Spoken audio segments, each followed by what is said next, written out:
Hey. And Craig Gass. Hey. Yeah. And we have a big show for you today. There's a lot going on. These two dudes are coming in who do puppetry of the penis.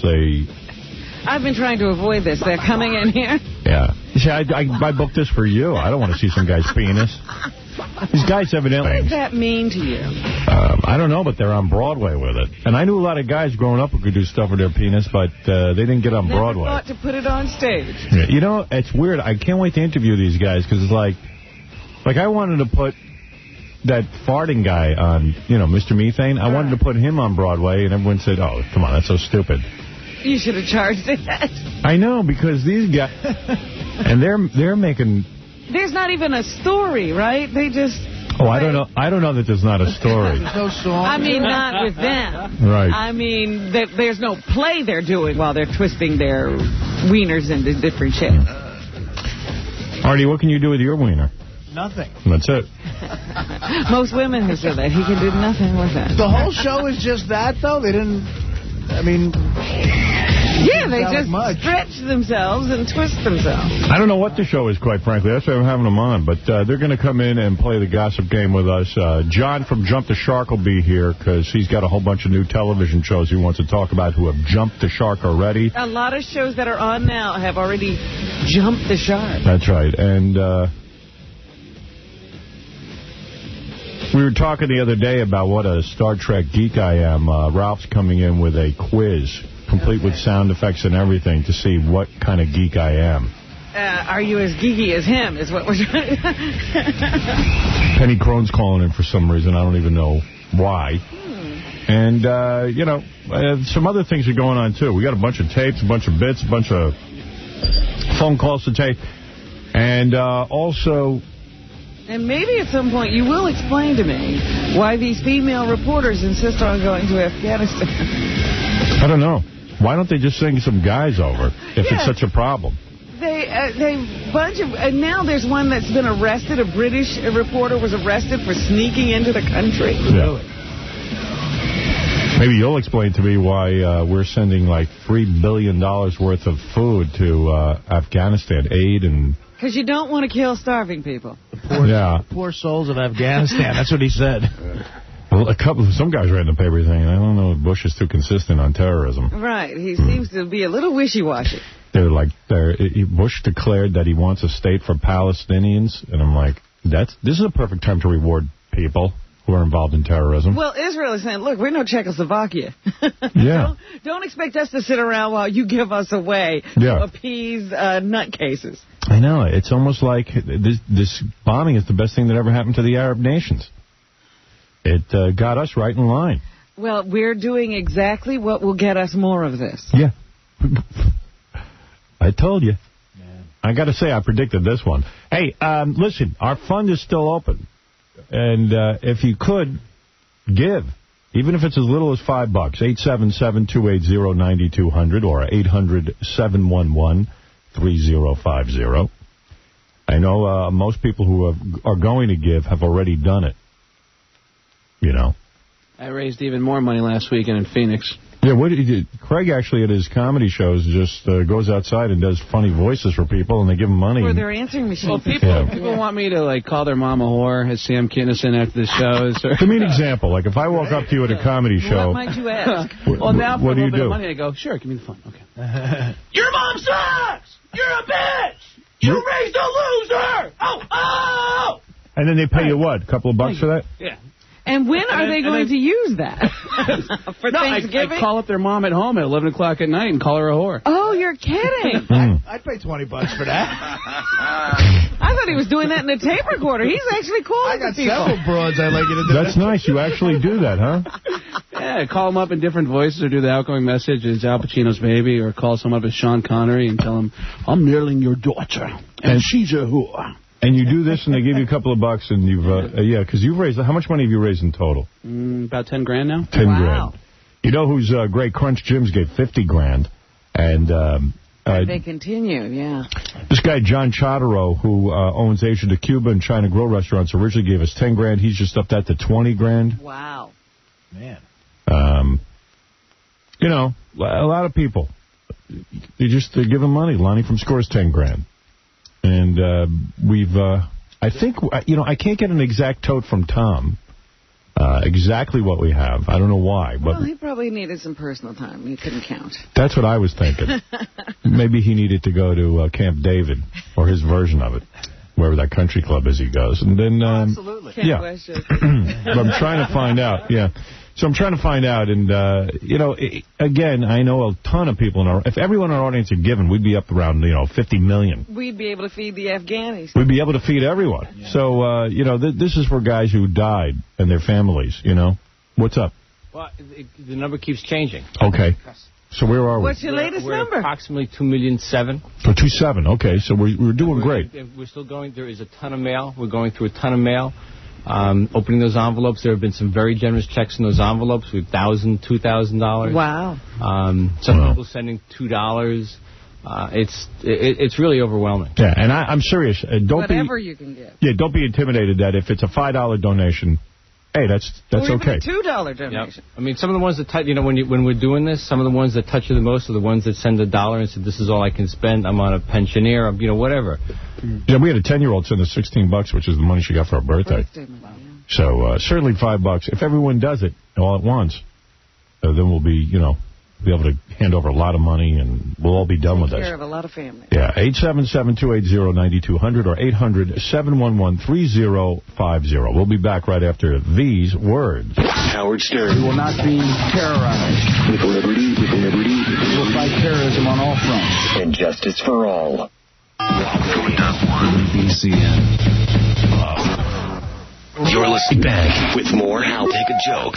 As long as it's not about him. This is the Howard Stern Show. Microphone. Hello? Yeah. Is this working? Can you hear me? I can hear you now. Oh, my God. Well, I guess I'll just keep saying that the microphone doesn't work and everyone will ignore it. They've never been able to figure out why my microphone goes dead. I would have worked for a couple of weeks, but they didn't fix it. Oh, I think okay. it just starts working. Testing. 1, 2. Now, we are now testing this out for proper modulation. Right. As you will know, when you record, the proper modulation that is required is for the electric eye, which is a green type of tube, will open and close as we record. Now I will play this back to hear the quality whether this is operating. Thank you. Thank you. The quality. Thank you, Dad. Real pleasure growing up with him. Quality. Be patient. Yeah. Shut up. Sit down. Yeah. Sounds like a patient guy, doesn't it? Shut up. My dad was so impatient. He was the one who told me, be patient and wait for the president to do his thing over in Afghanistan. And I was shocked by his patience. My dad was... This is a newly acquired skill of his. My dad was so impatient. We would drive to a restaurant, and he would start to prepare us as to what we wanted to eat and how we would order, and we'd have to practice in the car. You'd practice ordering, so yeah. you could order fast. Because he was embarrassed in front of the waiter if we didn't order properly, if we didn't order everything in order, like, the salad. And However, don't order out of order. And you know how waiters always go to the women first and say, what would you like? My dad would just start ordering first. Like, totally, so he would screw it up.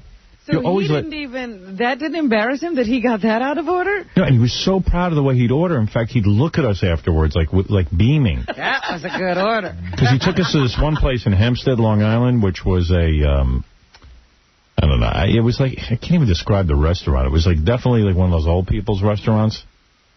Like where all the heavy tablecloths and all that kind of stuff. Heavy wood furniture. Yeah. Yeah, that kind of thing. Okay. Yeah. So. Sort of a mom-and-pop operation. Yeah, exactly. And we would go there to eat, and he would go, I'll have the salad with the Roquefort dressing, then the duck with French fries and peas.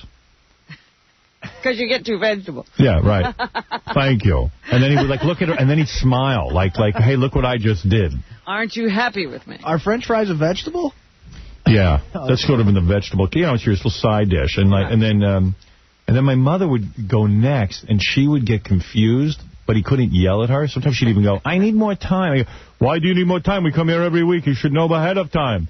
You didn't even ask for menus. You would order as soon as the person showed up? No, he would get angry with her, and it was like, Yeah, we weren't even allowed to ask for menus. He wanted to get there and order, and he goes, you know already what's on the menu. You should know. You can't look. And I just got whatever he got. Make mine the same. Yeah, because my mother would get these weird things. She goes, as soon as he hears he'd get upset. He'd be like, why do you say And always give the salad first because he has to write it down in order. You should be saying yum. Yum. But Had he ever worked in a restaurant? No. No, he has like a fear of pissing off like anybody. Yeah, but how did he know what the waiter needed? That's what I'm wondering. Yeah, well, he just had this whole thing, and no talking to the waiter, no asking questions. He'd get really nervous, and he didn't want to hear the specials, nothing. But you wonder where it came from. Like, was there a waiter war or something where don't ever ask the waiter a question? Yeah, and my mom gets nervous when she orders because, like, I guess because he's watching, and she'll be like, tell me if I could do this. What I want is appetizer as main course. And then my father would be like, you understand? She wants to... And he'd start explaining. Like the waiter can't understand. Yeah, right. Like, because who could understand my mother? Like, that kind of thing. So, and then she'd be like, so, if could you bring me the cabbage with the shrimp cocktail as main course? And I don't want anything while they're eating their appetizer. Yeah. You understand what she wants? And I'm like, I'm sitting there sweating bullets. Because it's about to be your turn. And then I would just go, salad with Italian dressing, duck, peas, and French fries. And my dad would look, and he'd still look pissed, like I'd done. It was all right, but... Yeah. And then he'd take us to this place, Vibrox in Freeport. Vibrox. That was the name of the restaurant, Vibrox. It was like a drugstore, and in the back they had some tables. Tables. That's what it looked like. And did you break a balloon to see how much you'd pay? I don't know, but that's the place I told you that my dad would get the chicken. He loved the chicken, and it turns out he goes back and he finds out that it's Kentucky Fried Chicken, some small company down south, and they buy the recipe and they make it there, and he was going to buy the stock because he loved his chicken. My mom said, who buys stock in chicken? And then he didn't buy it, and he yells at her every time we go to the Vibrox restaurant. You told me not to buy it. I've listened to you. I'll play. Why would he listen to her? She couldn't even order. Right. Like he likes to blame someone. So, and he would go in and order that chicken every week. But it was a fairly big menu, and like you would have liked to have looked at it. Maybe you could vary a little bit. No. And I'm now thinking that maybe he didn't appreciate your order because you just copied him. I don't know, but all I know is my mom said that my dad growing up, they didn't have any money, so he had never even gone to a Chinese restaurant until he met her. Right. So maybe he just got nervous in restaurants. Maybe the whole thing was just nerve-wracking. Yeah. That's what I said. I'm wondering where that came from, that it's not a pleasant experience for him. I took my dad to, I forget where, I took him like the Russian tea room a couple of months ago. Oh, and that must have been a challenge. Oh, I know where I took him. I didn't take him there. Please. I took him to Ocean, the restaurant Ocean. Right. And he's sitting there and I don't remember what it was. Maybe it was the Russian tea room now that I think about it because it was so traumatic. Because they got a really big menu over there and, all different kinds of... Yeah. So, and my father said, I would like to have seafood. What do they have here? Like, he couldn't even look at the menu. I wouldn't look at it. He goes, do they have halibut here?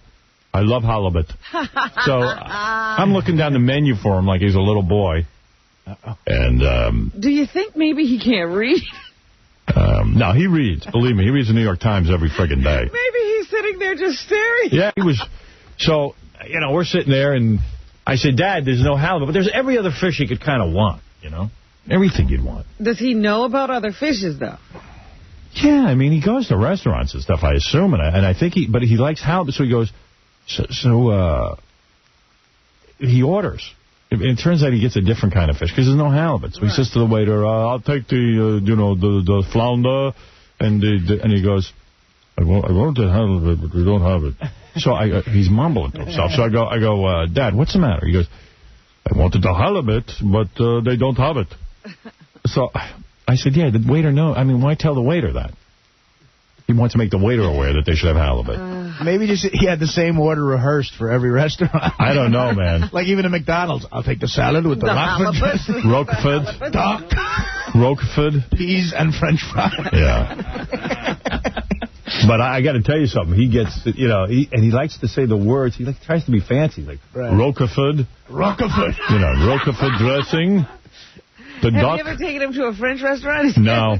Did he always say that word that way? Like when he watched the Roquefort Files? Yeah, well, he just tries to really keep it... Roquefort Kyle? Yeah, he just tries to keep it, I don't know, very, very...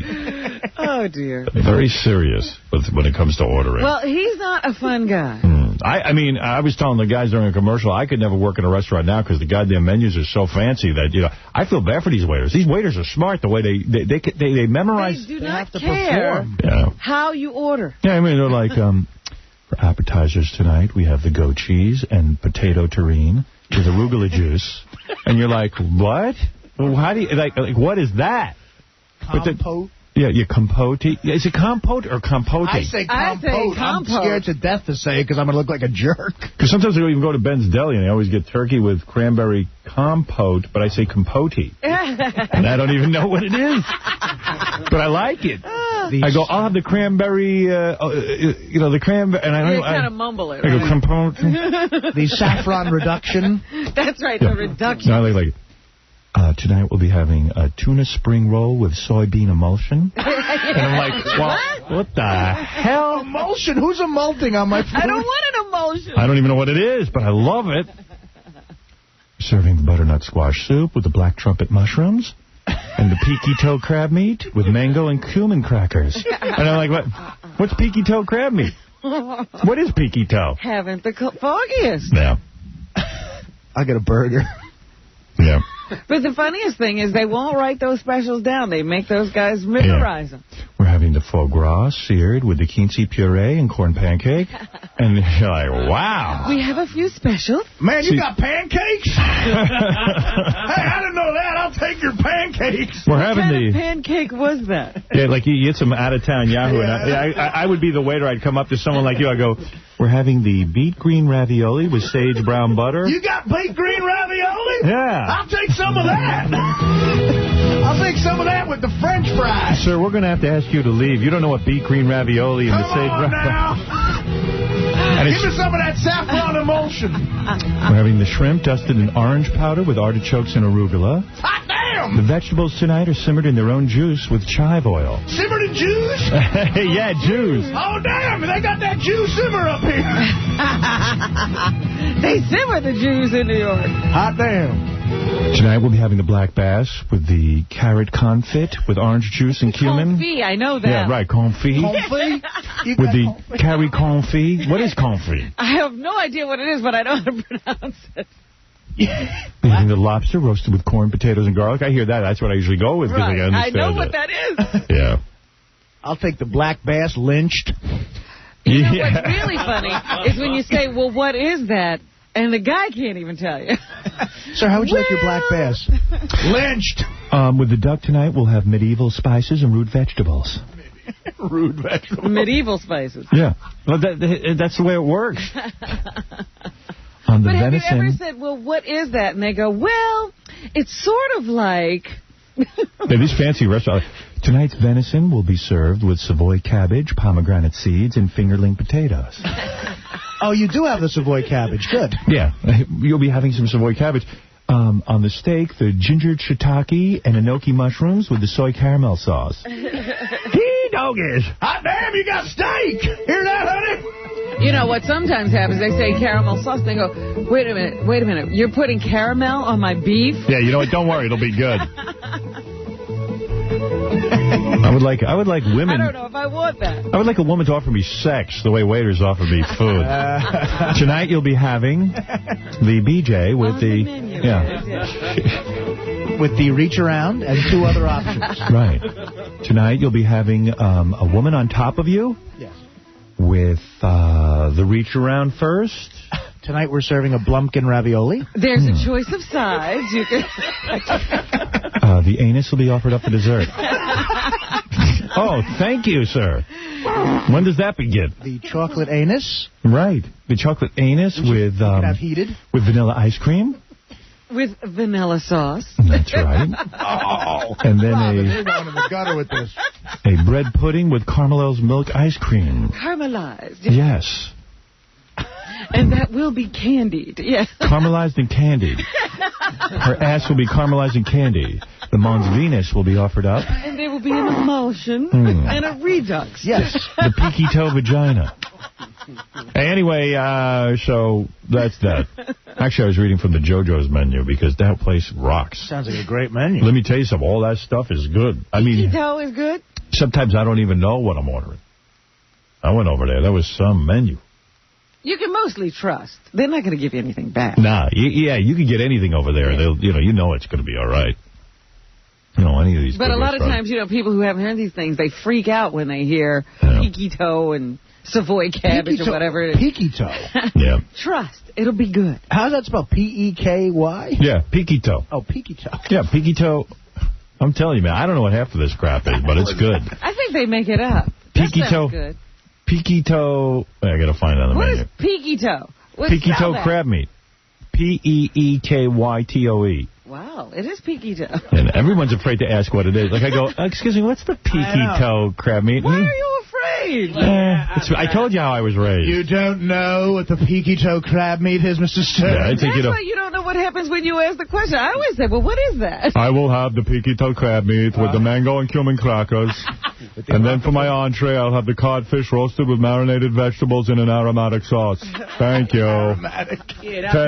Testing. 1, 2, testing. See, your father would hate going out with me because I sometimes say to the waiter, well, what would you eat?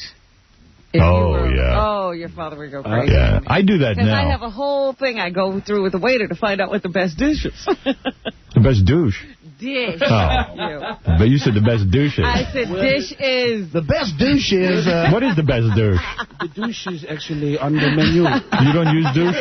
Peaky toe. You don't use douche, do you? Have you tried the Rockefeller douche? And a special is a peaky douche. How do you keep from smelling? You bathe a lot, right? Baths? Yes, that's what I would do. I would bathe. Soap? Would you like to try the caramel douche? My girlfriend takes a vanilla bath. It smells good. She likes to do the vanilla thing. Oh, my God. A lot of girls are into that natural scent. Vanilla, lemon. You got to get this. You smell like vanilla. I don't want to smell like a pie. No, it smells good. Trust me. My girl kind of smells like provolone. Oh, yeah? Isn't it provolone? A provolone bath. Oh, there you go. Provolone and douche. Provolone and douche. Yeah. What do? You just take a regular bath? No, I take a bubble bath. Sometimes I use honey. Oh, yeah? Yeah. Real honey? Not real honey. There's a thing they make. It's, that's sweet. I forget the company that makes this bubble bath. I know you're big into baths. Honey in it. That's good, because most of the girls who I know who don't smell down there are girls who use bath water. Bathe. Really? Because the water gets up in there. Oh. It does. No, it really does. It's a good thing for a girl to do, because I bet you don't have an odor. I mean, I wouldn't be sure, but Funny. Do you know if you have an odor? I mean, if I'm dirty, I have an odor. You can smell it? Oh, my God. What No, are you I'm talking serious. about? Just like you could if you were dirty. No, I'm saying, do you ever, catch a whiff? Does it waft up? Because girls can have that very strong scent. Oh, Very strong. I try to bathe often enough to keep it down. Could we find you in the dark, Robin? Oh. Hey, you're smart to take a bath. Well, thank you. Yeah. Absolutely. Yeah. I got to get broad to bathe. So you gotta, babe, that should be your first question. You got to find a girl that bathes. They're more expensive. All right. The other day... Oh, and by the way, yesterday was Stuttering John's birthday. I want to wish him a happy birthday. We have to mark that day. Yeah. Hey, John, how old are you anyway? Come on in and tell me how old you are. He makes such a big deal about his birthday. Are you going to celebrate? Is he having a birthday party? I'm sure he is. I wasn't invited. You're kidding. No. I mean, I didn't know that he's having a party. Are you having a birthday party? Yeah, tonight at BB King's. Oh, tonight. Yeah, remember? But how can anyone from the show go if you? Tonight's. Oh, that's right. You are. Yeah, I invited you. Oh yeah. He Well, always has a party. I have my daughter tonight. Yeah. Yeah, that's why you couldn't come. But I did ask you to come. I asked Robin. How old are you now? 34. All right. So you're lying about your age, right? You're not fooling anyone. Why are you lying? Is he lying? Yeah. Why is he lying? Why did you start doing that? Who told you I'm lying? I know you're 36. No, that's what it says in the computer. No, that's what it says everywhere. We checked. We knew you were lying. That's what it says on your birth certificate. Because I'm just goofing around. No, you're not. Yes, I am. Why are you lying? Because someone said to me, why would John possibly be lying about his age? Shocked. And I came up with two theories, and maybe you'll be honest, and this will be a great bit. Okay. But the first theory I thought And be honest. Okay. For once. Yeah. Don't try and hide your feelings. Okay. I think either he's sort of embarrassed that he's still the guy who answers the telephones out there. Right. That's one, but I don't buy into that. That's it, no. Yeah, because if he was embarrassed by that, he would have left 10 years ago. I don't think you can embarrass him that way. Or he really thinks he has some sort of acting career going, and he wants these youthful parts where he's the guy who pees into the plants and all that kind of stuff. You think? And so he's trying to still be young? Yeah, but why couldn't he be the 40-year-old guy who, goes to the bathroom and yeah, right. It's really not. It's not that really big of a deal. What, you shaved 2 years off your birthday. When did he if I really wanted to change my age, shouldn't I change it to like 28? No, because you wouldn't have fooled us. Why this young look of mine could pass for 28. No, but you're famous. That means you would have started working here when you were 13. Why are you lying? Tell the truth. Howard, I don't lie to really anybody about it. It just... Yes, you did. You lied to me. I asked you on the air the other day if you were 30.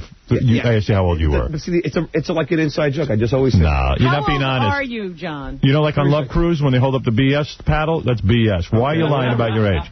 I'm really... The truth of the matter is I did it as a goof. He's lying. He's lying. You're not being honest. Give him a dare. Something happened...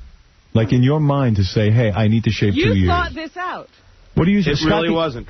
Scott the engineer has something to say. I found 2 places where his age is actually 36. Yeah. I mean, on his website, stutteringjohn.com, it says he's 36. That's my point. I'm really not trying to hide it, but it was... I'm telling you, Howard. You'd be telling everyone. Ask everybody right now. I always say, well, really, I'm 36, but I tell everybody. I say never. John, 2 days ago, I heard it was your birthday the next day. I said, how old are you going to be? You said 34. And I said, wait a minute.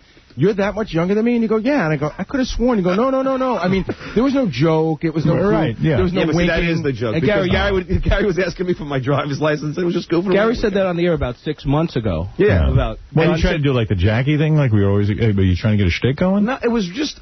you know what it was? You like 34. Yeah, I mean, everybody, wants to be younger, but I wasn't really hiding it that much, but I would just tell Gary that I was 34. No, you wouldn't tell just me. You would tell just everyone. Trying it out I wouldn't tell everyone. Ask anybody for me. I will. All right. So in other words, this isn't as interesting as I thought it was. No. Or you're not going to be really interesting. He's not being honest. Okay. Ask anyone from Ganji. Then I'm done with the conversation.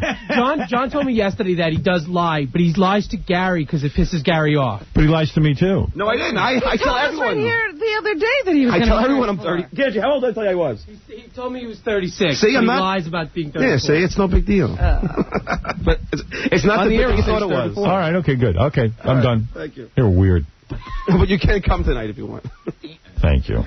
Well, he wanted to celebrate your 34th birthday. Yeah, I just think it's weird that you're going around lying about your... It doesn't even irritate me. It's just it's weird. And it doesn't hurt to be younger. That's true, too. It doesn't hurt to say... It really is. It doesn't hurt to say on the air that I'm younger. There you go.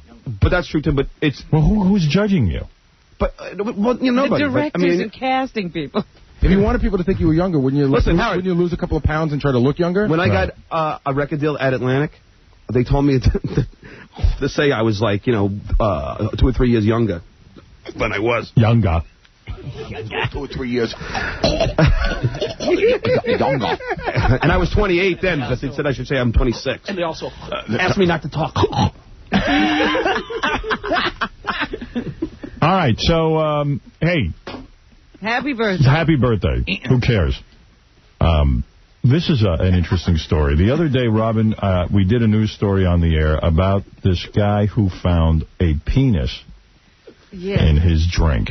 Hey. In his fruit punch. In his fruit punch. Wow. And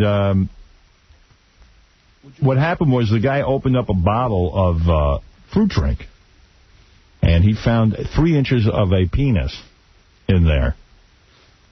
Now, a whole 3 inches? Yeah, so I found a follow-up article. This is from the Denver Channel coroner. It's the Denver Channel, okay? And I guess they sent this penis over to the coroner because it led to a whole investigation. They said one of the theories they had was that somehow someone was trying to, someone had carved up a body and stuck it into the bottling plant or something. You know? Yeah, they said there were a couple of different incidents of finding body parts. Anyway, so listen to this. Tests revealed that the mysterious object believed to be a human penis that was found in a bottled fruit drink by a Commerce City man was actually bacterial mold, police said. Now, they got if you can hack it, here's a picture of what they found in the bottle, and it does look like penis. Yeah. Look, can you see it? Oh, my goodness. Oh. That's a bacterial mold. That's a mold. Would you like a cocktail? Juan Sanchez Marquez brought the bottle of Aura Potency Fruit Punch to police Thursday. He told authorities that he drank almost the entire bottle when he discovered the object. Investigators had told Commerce City Police that the object appeared to be an intact 3-inch section of human penis. Tests indicated that the object was not human tissue. These tests confirmed that the object was not human tissue, but rather bacterial mold growth. And they sampled it, they did a whole forensic thing on it, and they found out it was just not human. Ooh. FDA officials told police Tuesday that the drink, they went to the distributing plant. They discovered a second bottle with an unknown substance floating in it. And what was that? The substance was described by the coroner's staff as a cylindrical object about 3 millimeters long and 3 millimeters wide. Police said they sent that bottle to the coroner's office for testing. I would stay away from that fruit drink, whatever it is. That's where I left it. Would you be happier if it was a penis or if it was mold? Mold. Oh, please. No penis, please. Yeah, I think the guy who got the penis was kind of lucky because he was probably going to get a big settlement. Now that it's mold, I don't think he'll get as big a deal out of it. I'm just saying, if you had to drink something, would you rather drink mold or penis? Mold. So there it is. Hey, we got to take a break. I know there's a bunch of people on the phone. We're going to get to them next. But also, sitting out in the green room is these guys from Puppetry of the Penis who do weird things with their genitals, and then they make puppetry out of it, and somehow they got it on Broadway. I'm fascinated. I mean, I got about 1 million questions for these guys. But first, I got to take a break. We'll be back right after these words. Hello, Howard. Hello, testing. 1, 2. Howard, we are now testing this out for the proper modulation. Do you feel, let me ask you, all right, let me ask you.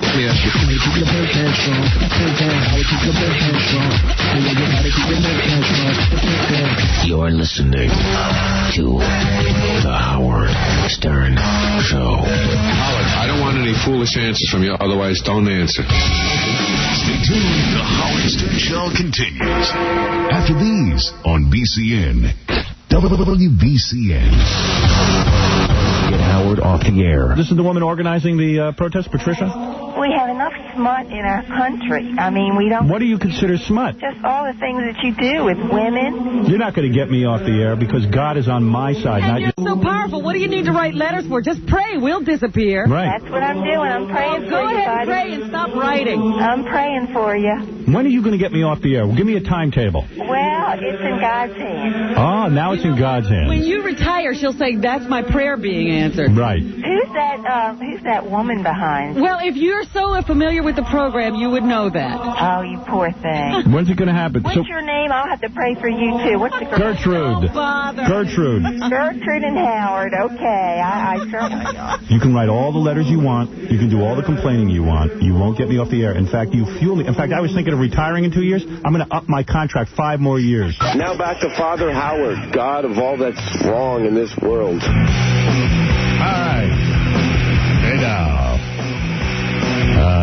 We're going to play the gossip game in a few minutes, but first, the guys playing with us today are Simon and David of Broadway's Puppetry of the Penis show. Penis. I want my penis. All right, Robin, calm down. We're going to get it in just a second. I want my penis. All right, we heard you. We heard you. Calm down. Penis. I want my penis. Jesus, take it easy on me, bitch! Penis. I want my penis. Take it easy, goddammit! Penis. I want my penis. Robin, easy, Robin, over there. I'm going to have to turn off your microphone. Penis. Sam is very upset. Demanding bitch! All right. Hey, anyway, this is Simon and David. Simon's got the long hair. David has the mustache. That's the one. How you doing, Howard? Hey, boys. Now, where are you guys from? Melbourne, Australia. That's it. Okay. And were you boyhood friends? No. No. We met.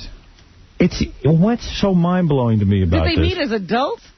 Yeah, we were sort of bonded through our art, you might say. Yeah. Where did you meet? Well, actually, my flatmate rang me up one night and told me to come up to the pub because Simon was performing, doing a little impromptu show in the toilets. As you do. Yeah. And I was about the only other person that he'd ever heard that actually did this type of art form. I saw pictures of you guys with your clothes off. You're very well hung, obviously, for this kind of work. You'd have to be. That's the first prerequisite? Yeah, I would think, right? Because it's actually the second. The first prerequisite is complete lack of shame, I think. It is amazing. At what age did you guys individually start sort of like pulling your pants down in front of other guys and showing them that you could make shapes out of your genitals? Well, I was a late bloomer. Yeah. He was an early starter. I did it in the bath to amuse myself. Right. And did you actually? When did you first say, you know what? Hey guys, come on over here. You got to watch this. Well, at university, I had a whole heap of guys that used to sit around, drop their pants, and throw a few shapes. Yeah. And the obvious question is, are you guys gay? Throw a few shapes. Are you gay gentlemen? Oh no. No, you're straight guys. Do people think you're gay because you're showing each other your genitals and that kind of thing? We're showing everyone our genitals. Right, girls and men. Yeah. That's right. Everyone's welcome. But a lot I understand the audience is full of gay people. Yeah, Robin Rosinski went to see the show, and she said the audience is a bunch of, like, really old queens. Well, yeah, initially here in New York, I mean, it's the first time we've ever had that. We've just come from the UK, where we were doing, like, 2,000-3,000 seat theatres, and there was, like, 7 men, and it was a bit Chippendale-ish. Right. But, really? Yeah, but just since we've hit New York at these earlier preview shows, I think they were just a little keener to get in and see the show before anyone else. And when you're growing up and doing this, I mean, how do you tell your parents that this is what you're thinking of? I'm not even being funny. I'm so serious about this. So they. My mother found out. Your mother found out where? She just found out, well, people would ring her up. Right, and say, hey, your son's into this weird thing. Well, he's showing his penis again. And have you always made a living like this? Did you have straight jobs before you got into this business? I'm a computer programmer. You are? What were you doing? I used to promote comedy. I used to tour comedians around Australia. Okay. Yeah. And so you guys hook up and you say, listen, let's see what we can do. Now, when you met... No, you didn't really think there was a living in this. Yeah, I mean... I started doing bachelorette parties. Yeah. Oh, I see. He was picking up a couple of grand a week, just, turning up to a house full of drunken women, kicking his pants off for 15 minutes and... How many different things can you like, how many different impressions can you do with your genitals? And what are you working on? Yeah. But seriously. 60 different ones. 60? 60. We do about 45 on the show. What are some of the names of the things that you do? There's the Eiffel Tower. Hamburger. Right. Or there's a hot dog, Kentucky Fried Chicken. How long is the show? An hour. Well, we do just over an hour. Okay. Is there some sort of banter that goes along with it? Because I would just think if you just stand there and show people your genitals. It's not like they do a story where these are the characters in the story or anything. No, there's a bit of idle banter.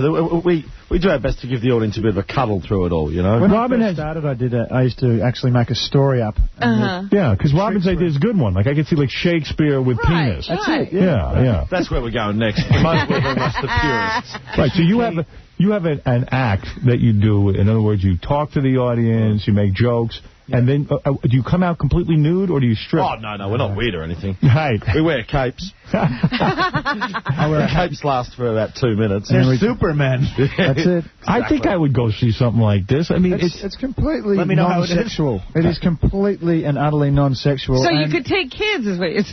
Well, yeah, we do. We get people bringing the whole family, like 12-year-old boys, and they. What is it, the Manson family? Oh, Daddy! Oh, DJ! I thought we're going to Kiss Me Kate, you dick! Oh, what kind of play is it? So, do you have a lot of men that will not will not go to the show because they think, oh, it's gay to look at another man? Definitely. Yeah, I could see like where some guys would be uptight about it. I mean, did you ever get into trouble when you were doing this in bars? I mean, the guys didn't want you... The funny thing is that it used to be guys who used to laugh. The guys laugh more. Right. Women are fascinated because they can't believe that guys can actually do it, and they have been doing it for so long and not telling them. It's like secret men's business. Have you ever made a thing out of, Well, the only one that I can do is I can tuck everything back and look like a woman. The woman. Everybody does that. Because I don't have anything. But if you turn around, that's a bulldog. Right, but I don't have enough to do the bulldog. See, that's the problem. You're way too harsh on yourself there, Howard. No, I'm not. I would have a very small part in your show. Trust me. I didn't know all guys did this. Well, guys, when you were younger, would do things, but I've never been able to see, because of your length and the size, you're able to do things. Well, I'm stretchy. I'm not that big. I know. We had Sebastian Bach in here who came in and tied it in a knot. Right, and I thought that was weird. We can't do that. You can't do that. Really? No. Oh, you should get him in the show. I couldn't believe it. So when a show like this show is on Broadway, right? Yeah, just off Broadway. Just off Broadway. We tell everyone at home we're on Broadway. It's in Queen. Whose idea was... Yeah, Gary. It's at the John Houseman Theater. Oh, the John Houseman Theater. He must be very...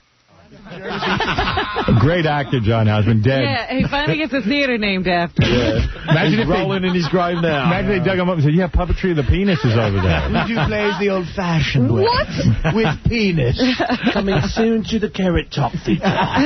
So who was the genius, if you will, that put up the money to bring you guys to this John Houseman Theater? I mean, like I know this guy, Mr. Methane, over in England, who farts. Yeah, we've done shows with him. Well, there you go. I've been thinking of bringing him over to Broadway, and everyone says, you're crazy. You know. Bring him on in. We'll do a doubleheader with him. You would? Yeah. We did doubleheader shows in Australia with him. No kidding. Yeah, in fact, we did this. Isn't that almost too much in one night? Penis and bums together. Yeah. We actually did this great. We both did our 1-hour shows, and then at the end we had this. We came together in spectacular fashion. We actually made a sail out of my scrotum. Yes. And he actually blew me across the stage. Wow. Yeah. To Elvis Presley music. Isn't that beautiful? He was standing on a skateboard. Yeah. All right, so in other words, somebody had to put up money.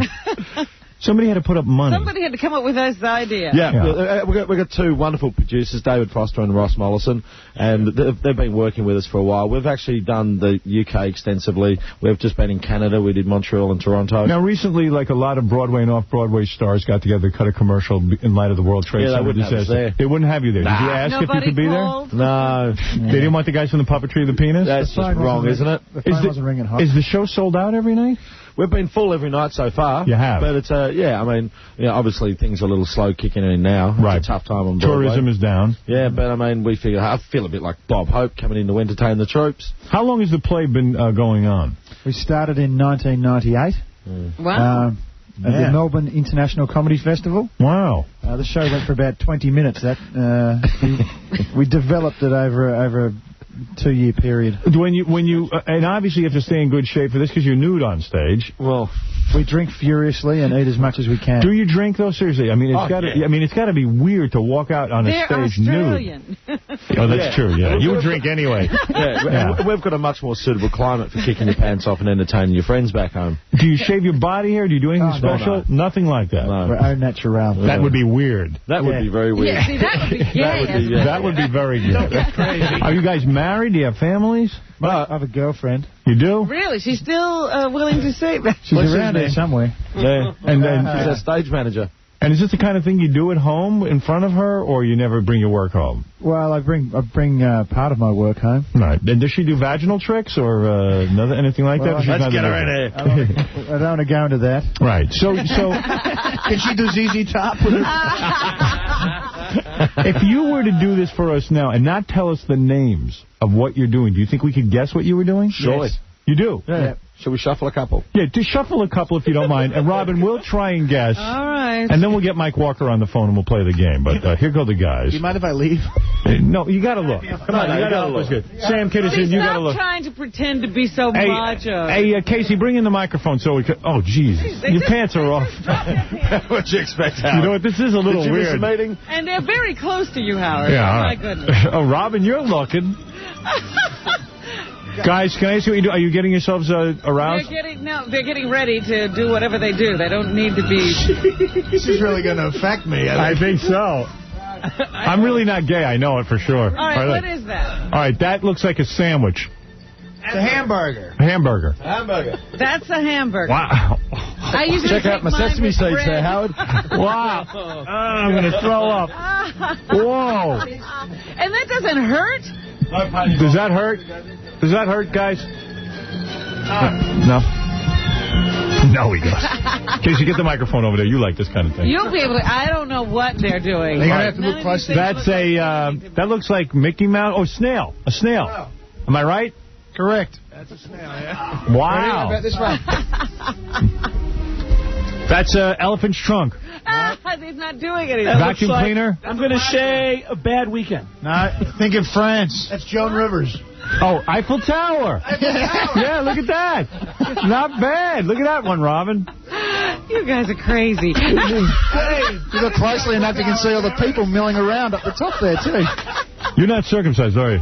Yes, I am. Oh, you are? Yeah. Wow, that's even more. Oh, my goodness. What is this, guys? Take a look at this one. Oh, it's a dinosaur. It's a Close. Close. turkey. A turkey. Think of Scotland. Oh, the Loch Ness Monster. Loch Ness Monster. There it is. That doesn't exist. That's not real. It does How are we indeed. supposed to know why that? Does that hurt? No, if I did that to mine, it'd be a mess. Not at all. You guys are... This one freaks people out. All right. Oh, the hamburger is still... What? Whoa. Is that a bat? Oh, I see. It's a sail. It's a ship. That's it. It's a windsurfer. I'm going to throw up. I thought you were All right. I think I had enough. Hey, friend, you should show Robin the squashed rat. I'll show Robin the squash rat. Oh, my God. Ladies and gentlemen. Oh, no. Oh, no. God. Somebody boil that window. Oh, my God. Now, you guys love your work, don't you? Oh, every man dreams of traveling the world, getting his penis out for an hour a night and getting paid for it, surely. You've been doing this for years, and yet you just were laughing and having the best time with it. Every night. Every night. Frightening the daylights out of people. Right now, I'm doing Alfred Hitchcock. Yeah. Hey, Robin, what do you make of this? I don't know. I just don't know what to say. For years, women have been told they're not allowed to laugh at a man's genitals. It will crush him. Can I tell you something? It looks painful, particularly when you did the ship with the rudder and the hamburger. It looks painful. Is there some degree of pain? I can actually show you how to do it if you wish. I'm telling you, I don't have as much to work with. Oh, never mind. How do you do the hamburger? I mean... It's easy. You just take your testes on the Ready? Eiffel Tower looked painful. First of all, will you ever eat another hamburger? No. Wait till you see the Kentucky Fried the Kentucky Chicken. Fried Boys, Chicken you do have a talent. I'm not shaking your hand goodbye. We're going to come over there and give you a bit of a squeeze in the cheek there. No, you're not. Hey, Howard. Yeah. This is Adam Sandler. I got a real easy one for beginners. I put a little yarmulke on it, and I call it the Little Jew. Wow, look at you doing that over there. It's pretty good. Hugh Grant, we showed Hugh Grant these, and he came up with his own new one. Yeah. Really? He came up and said, Simon, I have one for you. See, my scrotum's quite scarlet and wrinkly. Yes. I call it the onion bargee. Well, let me tell you something. You have a talent. Simon Morley, David Friend, Puppetry of the Penis is playing at the John Houseman Theater, 42nd. And you're working on new things all the time. All the time, ma'am. We're trying. What are you working on now? Anything that we... Friendy's just perfected an startling impersonation of Jerry Falwell. Wow. Yeah. No kidding. This is playing at the John Houseman Theater, 42nd between 9th and 10th. For tickets, call Telecharge. Why don't you get Mike Walker on the phone? Charge for that. What does it cost to go see you guys do this for an hour? Previews, which are just about over, they were about $25, but it's around about $45 or something. I see. Do you guys ever get, honestly, do you have groupies of women who are turned on after this? I was hoping you're going to have a couple of naked girls here for us, actually. Yeah. You don't have a girlfriend? No. And the girls don't come backstage You and don't say... get women who are just trying to throw themselves Really? in. They're not really too thrilled with what you're doing. Well, I don't know, but I think we frighten them a little. The mystery's gone a little. 212-239-6200 if you want tickets, or go to the box office at the John Houseman Theater. Now, I'm going to go to Mike Walker and try to forget the hamburger that I just saw. Pretty amazing. Mike, hey, how you doing? Yeah, quite an image I'm conjuring up here. Yeah. Oh, you should be here. You'd love it, Mike. God. You should be Don't here. start on me. Don't start on me. I didn't book these guys. Yeah, I know. Don't start on me. Now, you wouldn't go to something called Puppetry of the Penis? I don't know. I was thinking of going to Urinetown, Yeah. but It's a little different. It's a Puppetry little of the Penis actually was in London, and I heard people talking about it. I didn't go to it. When were you guys there? Last year, was it? Yeah, we started in approximately this time last year. Right. Yeah. Well, 6 months. And you guys are making your full-time living doing this, right? Oh, yeah. Oh, yeah. We've actually got four companies around the world now. 4 companies? Yeah. What do you mean? Like other guys We're in doing Sydney, it? Toronto, New York, and London. And what do? You train guys to go out and do your act? Yeah, we do. Oh, it's like Stop. Now they're franchising. No kidding. Yeah. And you get a percentage of what they make. Oh, yeah. We employ them. Are you the best, though, still? Are you guys tops? We'd like to think so. Well, they're the ones on Broadway, so... Are you worried about a mutiny of these guys? Yeah, what do you have them under contract? Like Lord of the Dance, you'll break away. Yeah, we're doing our own puppet show. I'm sick of making money with my penis for you. You're not doing any hamburgers. People really bring their kids to this thing? Well, there's a school of thought that, all 16-year-old girls should see our show. Because when they finally do get to see a penis, trying to start they won't be so frightened. Yeah, they won't be that freaked out. And they'll probably appreciate a guy who doesn't make hamburgers with it. Exactly. All right, Mike, let's have our 4 stories. As you know, Mike Walker is the top gossip columnist in the nation. His column is in the National Enquirer. Yep. He's on nationalenquirer.com. You guys are almost in show business, in a sense. Maybe you'll appear in the pages. I mean, we're definitely in show business. Yes. Did you guys ever go to the vagina monologue? No. Imagine if the penis guys went to the vagina monologue. In the Toronto, now, there's a double header. Theater. Right. Yeah. We actually came in straight after the vagina monologues. You did. You followed the vagina. The Church of Scientology was across the road, and they were complaining for months about the big vagina sign across the road from them. Then they heard the show was closing. Ooh, that's funny. Yes. Yeah. and they came in the next morning, and there's a huge penis replacing the vagina. Yeah, they finally got rid of it. Ripping their hair out. And that's when I said, Giuliani's doing a horrible job. Robin, do you find this erotic at all to watch this? No. Not at all. She was salivating. Don't believe it, Mike. Right. It's completely non-sexual. That you Come on, can guys. say. Are you guys working on a Bin Laden? the terrorist? I can't get. It's a bit hard to get that beard. The beard is a tough one. Yeah. Well, would you ever put like a cardboard beard there and do a Bin Laden? Well, yeah, we'd probably dress it up a little. Do you pride yourself on not using props of any kind? Yeah, are there We're props? purists. You are. Yeah, but we do a couple of quick prop tricks, but we let them know that we're not too happy about it. Well, you boys certainly have tapped into a whole new form of art, aren't you? I've heard of origami, but never anything like this. There's a whole set of rules and everything. Yes, the ancient art of folding paper was what I was up to. Can you do a nativity scene, anything religious, or would people take offense at that? No, we try and steer away from that type of... Yeah, we're doing some Halloween tricks. We're going to have a little special for Halloween. But no baby Jesus in the manger or anything? No. Actually, gee whiz, you got me thinking, Howard. I could easily do that. You ought to sit down and jam with me. Better yet, you don't. All right, listen. Yeah, you'll be out of business very shortly. Hey, Mike.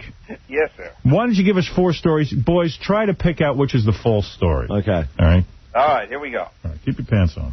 First item, O Solo Vino. What did Rosie O'Donnell learn on her summer vacation? Italian wine and Italian opera equals disaster. Holidaying in Ravello, Italy, Rosie visited an opera house wearing a T-shirt.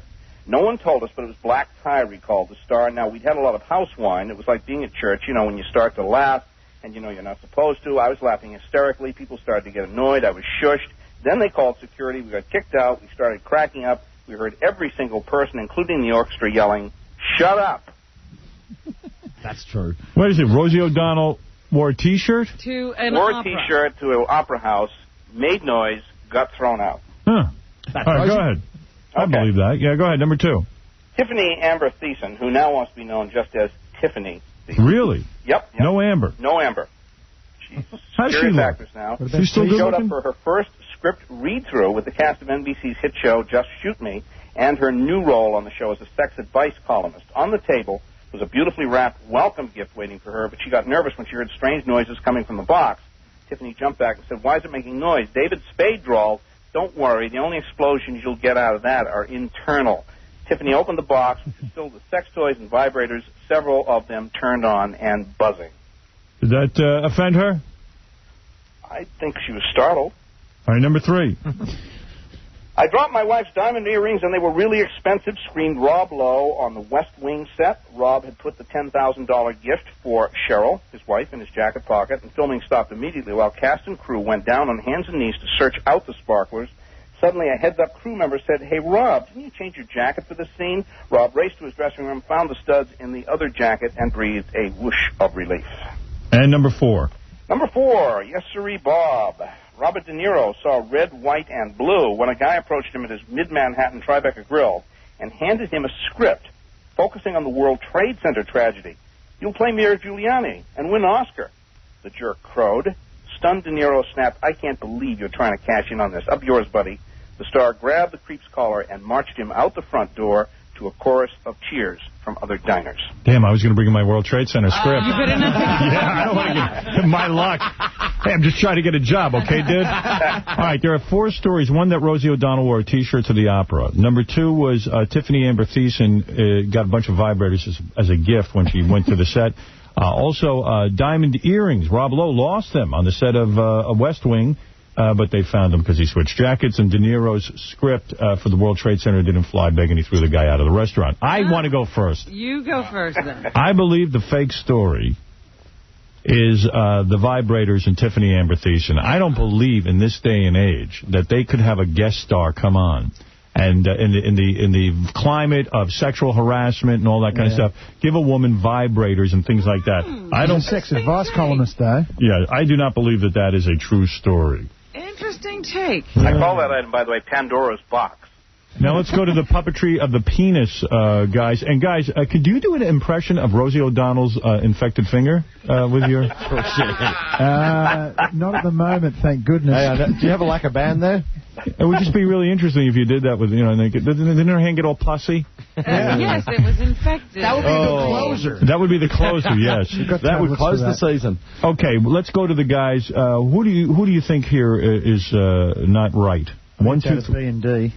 Well, yeah, I'd like to think that the Niro one's not true. Well, I'd like to think that the vibrator one is true.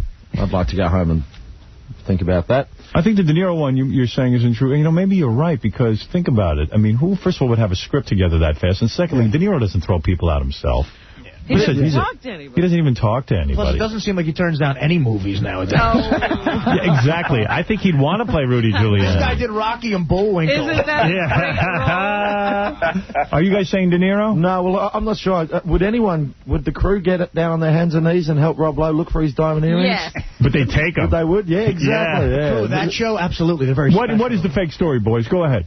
I'm saying the diamond earrings. The diamond earrings? Diamond earrings? No, it's out of B and D for sure. Which one? Which one? I reckon D. What?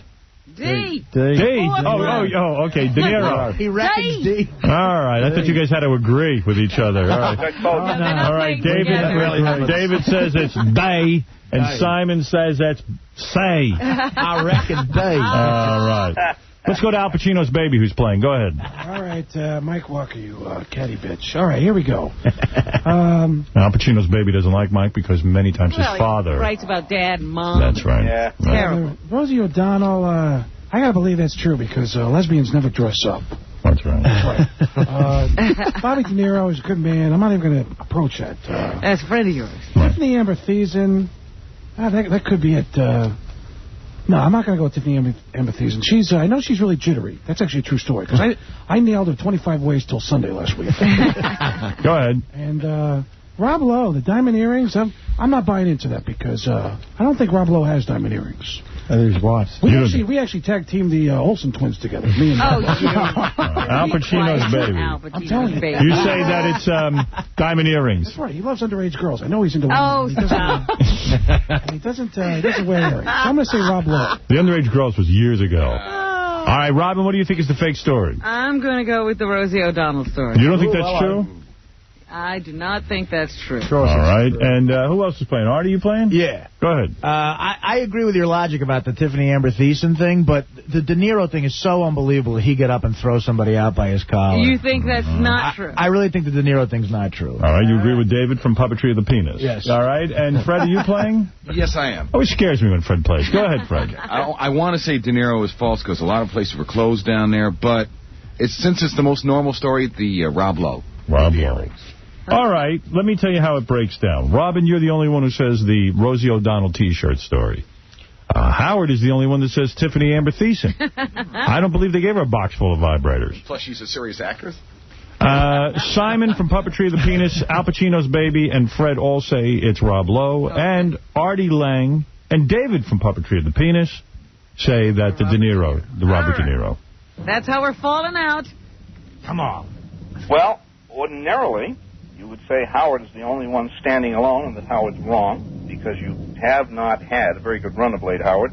But this time, you've redeemed yourself. Of course. You're right. Yes. Tiffany Amber Thiessen. Oh, Excuse me. Tiffany Amber Thiessen. Pardon me. They can't give her. You can't have an actress come in and give her vibrators. I thought, well, that's incredible. Well, I don't agree with that. I mean, I've seen stuff like that happen on sets, but, you know, it's a point. Now, you know what it is? We are all so jaded watching these guys do their penis work. Yeah. And we forget that you cannot do this kind of thing. I'm frazzled. I'm really frazzled. Well, once again, Mike Walker, you've proven what a genius I am. Well, my logic, my always sense. happy to do that. How long has it been since he's won? Oh, come It has on. been, I don't know how long, Rob. My logic, my ability to make a deduction, like the great Sherlock Holmes. Great analysis. Very few wins. Mike, nationalenquirer.com. Thanks. Thanks a lot, guys. All right, the great Mike Walker. Thank you, Mike. And Puppetry of the Penis Dudes, I admire what you do. It's unusual. It's unique. It's something original. Where do they plan to go from here? Right to hell. Jail. Jail. Yeah, there's a big prison tour they're doing. Yo, man, can you make that hamburger again? Yo, man, I'm going to need you to... Yo, Dave, man, that Australian bitch, yeah. I'm going to need you to do that hamburger. Yeah, do the hamburger before I rape your ass. Yo, you see Dave do the hamburger? Guys, where are you going from here after... Well, hopefully, well, we've got to go back to the UK. We haven't even done Europe yet, or Japan. All right. Wow. The Japanese are going to love you guys. Oh, we're just going to make it look painful. Are you guys millionaires from this? Oh, no way. No way. Thank God, because that would really jump out the window. You got a sitcom. We spend too much money on beer. Well, a tour of the Middle East, once we nuke that place, would probably be great. Coming up on a very special Puppetry of the Penis. Playing at the John Houseman Theater, 42nd between 9th and 10th. For tickets, call Telecharge 212-239-6200. Go see the boys. Simon Morley, David Friend, with their Puppetry of the Penis. How old would these boys be? These boys are a little too old to be called boys.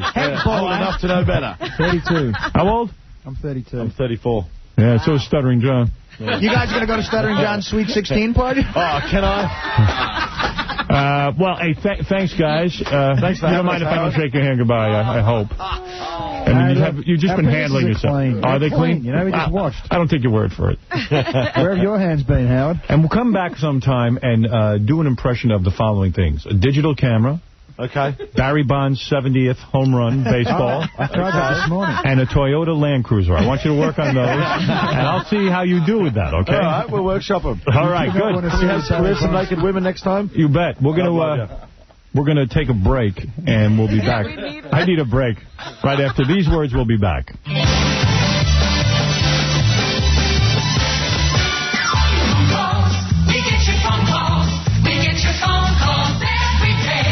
Monkey, mama, monkey, mama, monkey, mama, monkey, monkey, monkey, monkey, monkey, mama, monkey, mama, monkey, mama, monkey, monkey, monkey, brush your teeth, you horse tooth jackass. You're listening to The Howard Stern Show. Boston's alternative rock. WBCN. BCN. Firemen, policemen, EMS workers, and the whole city rescue effort. Did you see there was a funeral They need help. for a guy yesterday? His wife was the aide to Mayor Giuliani, and Giuliani actually performed the wedding ceremony a couple of years ago. And 2 days after her husband went missing in the World Trade Center, she discovered she was pregnant. Those are the families we're helping with our fund. It's still open. Please call, even if it's just $5, because we have such a big audience. If everybody contributes, then we'll have a lot of money to give them. Still everybody's hand. That's right. And then And you ought to take their hand. And they insist on then shaking mine. So what you say is, hey, I don't want... You guys just touched yourselves down there. And you know, I could say that on the air, but when they're standing there with their hand hanging in the air, I guess I have to take it. See, Sheesh. you're a pussycat. Well, I saw you shake one of the guy's hands, but I didn't see both. Yeah, the first guy, you were still talking to him when the other guy with the mustache turned around and gave me his hand. You notice I sat behind the console and kept backing away. Never came out. Yeah. You know, I just don't want to touch a guy's hand after he played with his own genitals. Yeah, it's kind of a thing. And I tried to stay behind the banquette, hoping that would keep them from Yeah, I shaking. saw that. But they reached over. You know what's funny? After he shook your hand, I was so obsessing on the fact that he shook your hand. I was getting I get agitated. And all I could do is watch what you did with your hand. You took your hand, you put it on the couch, and I know, I kept and it like so I know where it was. so that you knew not to touch yourself. Yes. And then you forget. Well... Who's going to wash the couch? First I saw you, like, wipe your side and then touch the couch and keep your hand there. And then I've been put, everywhere. I was there, and I put it on the counter. This place is crawling with penis now. Watch yourself. It's very gay in here. It's so gay. Oy vey. Couple of tapes I want to play for you. Take a couple of phone calls, and then we're going to... one of my favorite guests is here. John from Jump the Shark was going to tell us. This guy is so great at this Jump the Shark thing. And by Jump the Shark, in case you haven't heard him on our show before, it's like when TV shows go bad, and he calls it Jump the Shark because the worst episode of Happy Days, when the whole thing went downhill, was when Fonzie had to take his motorcycle and jump over sharks. So it's called JumpTheShark.com. But he predicted, he says, Friends is going to jump the shark because she's going to come on. We're not going to find out who the father is right away. And then eventually we're going to find out it's Ross. Right. And, it was Anytime, though, they introduce the baby thing, they're feeling a little nervous about their status. I got to tell you something, though. I watched Friends last night. I don't know if you did. I did, yes. I loved it. I thought it was a wonderful episode. It's a good show, and the characters are good, and everybody does their part. Yeah. I just wonder about... I'm sitting there thinking, are we going to get serious about this baby at some point? Well, here's the weird thing, because now next week you got to have, Rachel tell Ross that, right. Him walking around with that Italian sweater was good. Right, but the guy basically told him, didn't he? Yeah. No, he didn't. He just said to him, hey... No, he didn't. He didn't say, well, isn't that crazy about Rachel? Yeah, but he didn't know what he was talking about. Okay. He had no clue. He was clueless. All right. Because my TiVo cut off right at that point. I didn't know what happened. Got to program it for an extra 2 minutes. That's what I've done. So, I finally figured out how to do it. All right. Yeah. So, anyway, John from Jump the Shark will come in here and explain to me why I hated Friends, and then I'll, Then you'll hate it. Then I'll hate it. You'll know that it's all over. I got to tell you something. I watch TV shows. I finally got a tape of this John Lennon tribute. I absolutely loved it. And they were trashing it in the paper the other day. I thought it was great. I thought it was really, really good. It was a bunch of artists doing songs that I loved, John Lennon songs. There were a couple of people in there that I thought were brilliant. Hey, you got to give them some credit. And I got to say this, I feel like Don't say it. I'm going to say it. No. Say it. I'm going to say I liked, what's the guy's name? Kevin Spacey. I knew you were going to say did? that. I thought he did a pretty good job. I haven't seen it. Let me, to be quite fair. It was weird. He's wearing like a tuxedo and it was everything the Beatles don't want to be. Some actor in a tuxedo doing mind games or whatever the hell he was doing. Yeah. Those mind games forever. But, it could have gone horribly wrong and you would have thought it was like some bad karaoke. Right, like William Shatner. Yeah. Or something. But Spacey, the guy can... listen, he's not a greatest singer, but he did a pretty good job. It's not an easy song to sing. Did you see it, Fred? He had good presence on stage. He did. He kind of got behind it. When he came on and did that, I'm going, oh, this is really, really going to suck. And it wasn't bad. And when he came out and hit about 70% of the stuff, I'm going, you got to hand it to him. There was a song that I never thought anybody could do. It's a song that John Lennon wrote on his solo album called Mother. Mm-hmm. And was basically, John Lennon's mother abandoned him when he was a kid, and he wrote the song, Mother, I Need You, But You Didn't Need Me, and, it was gut-wrenching. And they got someone out there to do it. Shelby Lynn, whose own parents... She had a problem. Yeah, what did her parents do? Well, the mother was killed by the father, and then he shot himself in front of the kids. So she's singing, Mother, I Need You, and You Didn't Need Me. And, man, I got to tell you something. Tore you up, huh? But what's funny is she's wearing a little miniskirt, and goddamn, that chick's hot. Yeah. I saw that outfit. Is that the same with little leather kind of rips thing? And sometimes she'd be going, Mother, you need me. And then she'd like crouch down to get emotion. Right. And I'm saying, you could see her ass right in that miniskirt when she bends over. How you supposed to think of John? Mother, I need ass. But she was really good. Cyndi Lauper was good. Cyndi Lauper was excellent. I did see that. And I got to give him his, I got to say I liked it. Lou Reed did Jealous Guy, and he did a good job. You did think so, It was good. It's like... It worked, whatever he did. Yeah, he's not a great singer. And you start to believe you could sing because Lou Reed's doing it. But did you like Lou Reed doing that? I wasn't crazy about it. I liked it. I liked most of the performances. I only heard what we played here. You don't think at the end he got kind of crazy with fitting in Jealous Guy real quick? Yeah, but you know what? That was cool. Yeah? I mean, I got to say... He's like the Frank Sinatra of rock. Yeah, his phrasing was good. Excellent phrasing. I thought Stone Temple Pilots doing excellent. Revolution. What about about Sean, though? You know, here's the deal on Sean Lennon, you know, and even watching him with his mom, you know, it hates the guy's mom. Yoko's his mom. And Yoko, you know, whatever, you know, no real Beatle fan loves Yoko, but, you know, she's an old bag now, and she's got the son, and she loves him and everything. And he got up to sing, and what you got to do is watch the kid got up and he plays guitar okay. Right. He's not bad. He doesn't have a great voice. That's the thing. Well, who are his friends? His one friend was Loudon Wainwright's son, who's a good-looking kid who can sing. The children of famous people? Yeah. I got to admit, I fast-forwarded when the children of the famous people started singing. Yeah. I couldn't handle it. It was just terrible. The kid did a version of Julia, that's his mother's name. That wasn't bad because it's a whispering kind of song. Yeah. But at the end, if you stick with it, they're doing Power to the People. And Sean takes the microphone and starts singing, and he's trying to sing, and the kid just can't sing. So he wasn't horrible. He could play guitar better than I thought he'd play. But he's not, listen, he ain't his father. He got Yoko's singing voice. Right. You know? He got Yoko's skills as a musician. Just you know, and then like you hear, and then they have clips of John Lennon talking about war and stuff, and it's amazingly prophetic in terms of what's going on today. And there was one clip that I saw where he said, you know, hey, everybody talks about blowing up everything. What's wrong? Can't we use the stuff that's here? Let's just fix it. Yeah, well, you know. And they have a shot of him in front of the World Trade Center, with the World Trade Center in the background. Yeah, that was eerie. Yeah, it was weird. So, you know, I'm watching the thing and I'm going, it was pretty cool seeing all these people do Beatles songs. Yeah. I liked it. Oh, I like that part. Yeah. I just questioned a little bit of... I love the actors who, you know, they have to be a part of it, but they can't really do anything. Yeah, they just read stuff. Yeah, they get up and they read stuff. Well, this time, actually, the stuff they read made sense to introduce things. So, like, when they kept them short, it was pretty good. All right. I was kind of shocked. It's just like actors just shouldn't do that. The worst move of the whole night was at the very end, where they're singing Power to the People. And it was very disorganized, and they started dancing around the stage and then walking through the audience. I was cringing. That was douche-chilled moment. But other than that, it was okay. Did you like Instant Karma, that version, with, Nelly Furtado? No.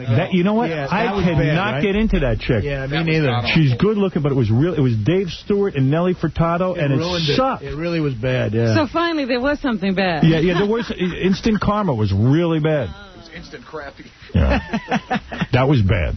Nelly Furtado, I don't understand. I don't know Nelly Furtado. Nelly Furtado. But she's got a kick-ass little bod. And she looks like Courtney Cox. What else does she sing? She just, like... I don't know, but after Kevin Spacey started singing, I said, hey, maybe I could sing something. No, right. That's right. You feel like you could sing that song. Yeah, you do. I'm going, playing those mind games forever. I should be there. Yeah. Sam, sing it. You guys are ruining me. So, anyway, it was a pretty good show.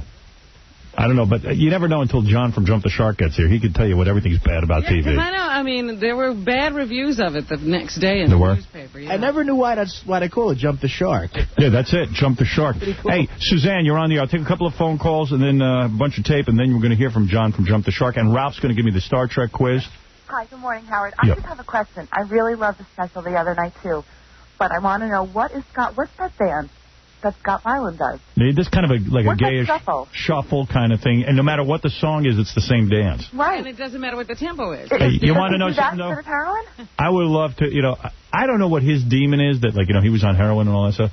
But that dude is like a cool-looking rock star. Absolutely. He carries that whole thing. He's does. like a Mick Jagger type. He's the only one who can shuffle, right. He's one of those guys that I think will be around for years. He could wear a dress and it'd be cool. Yeah.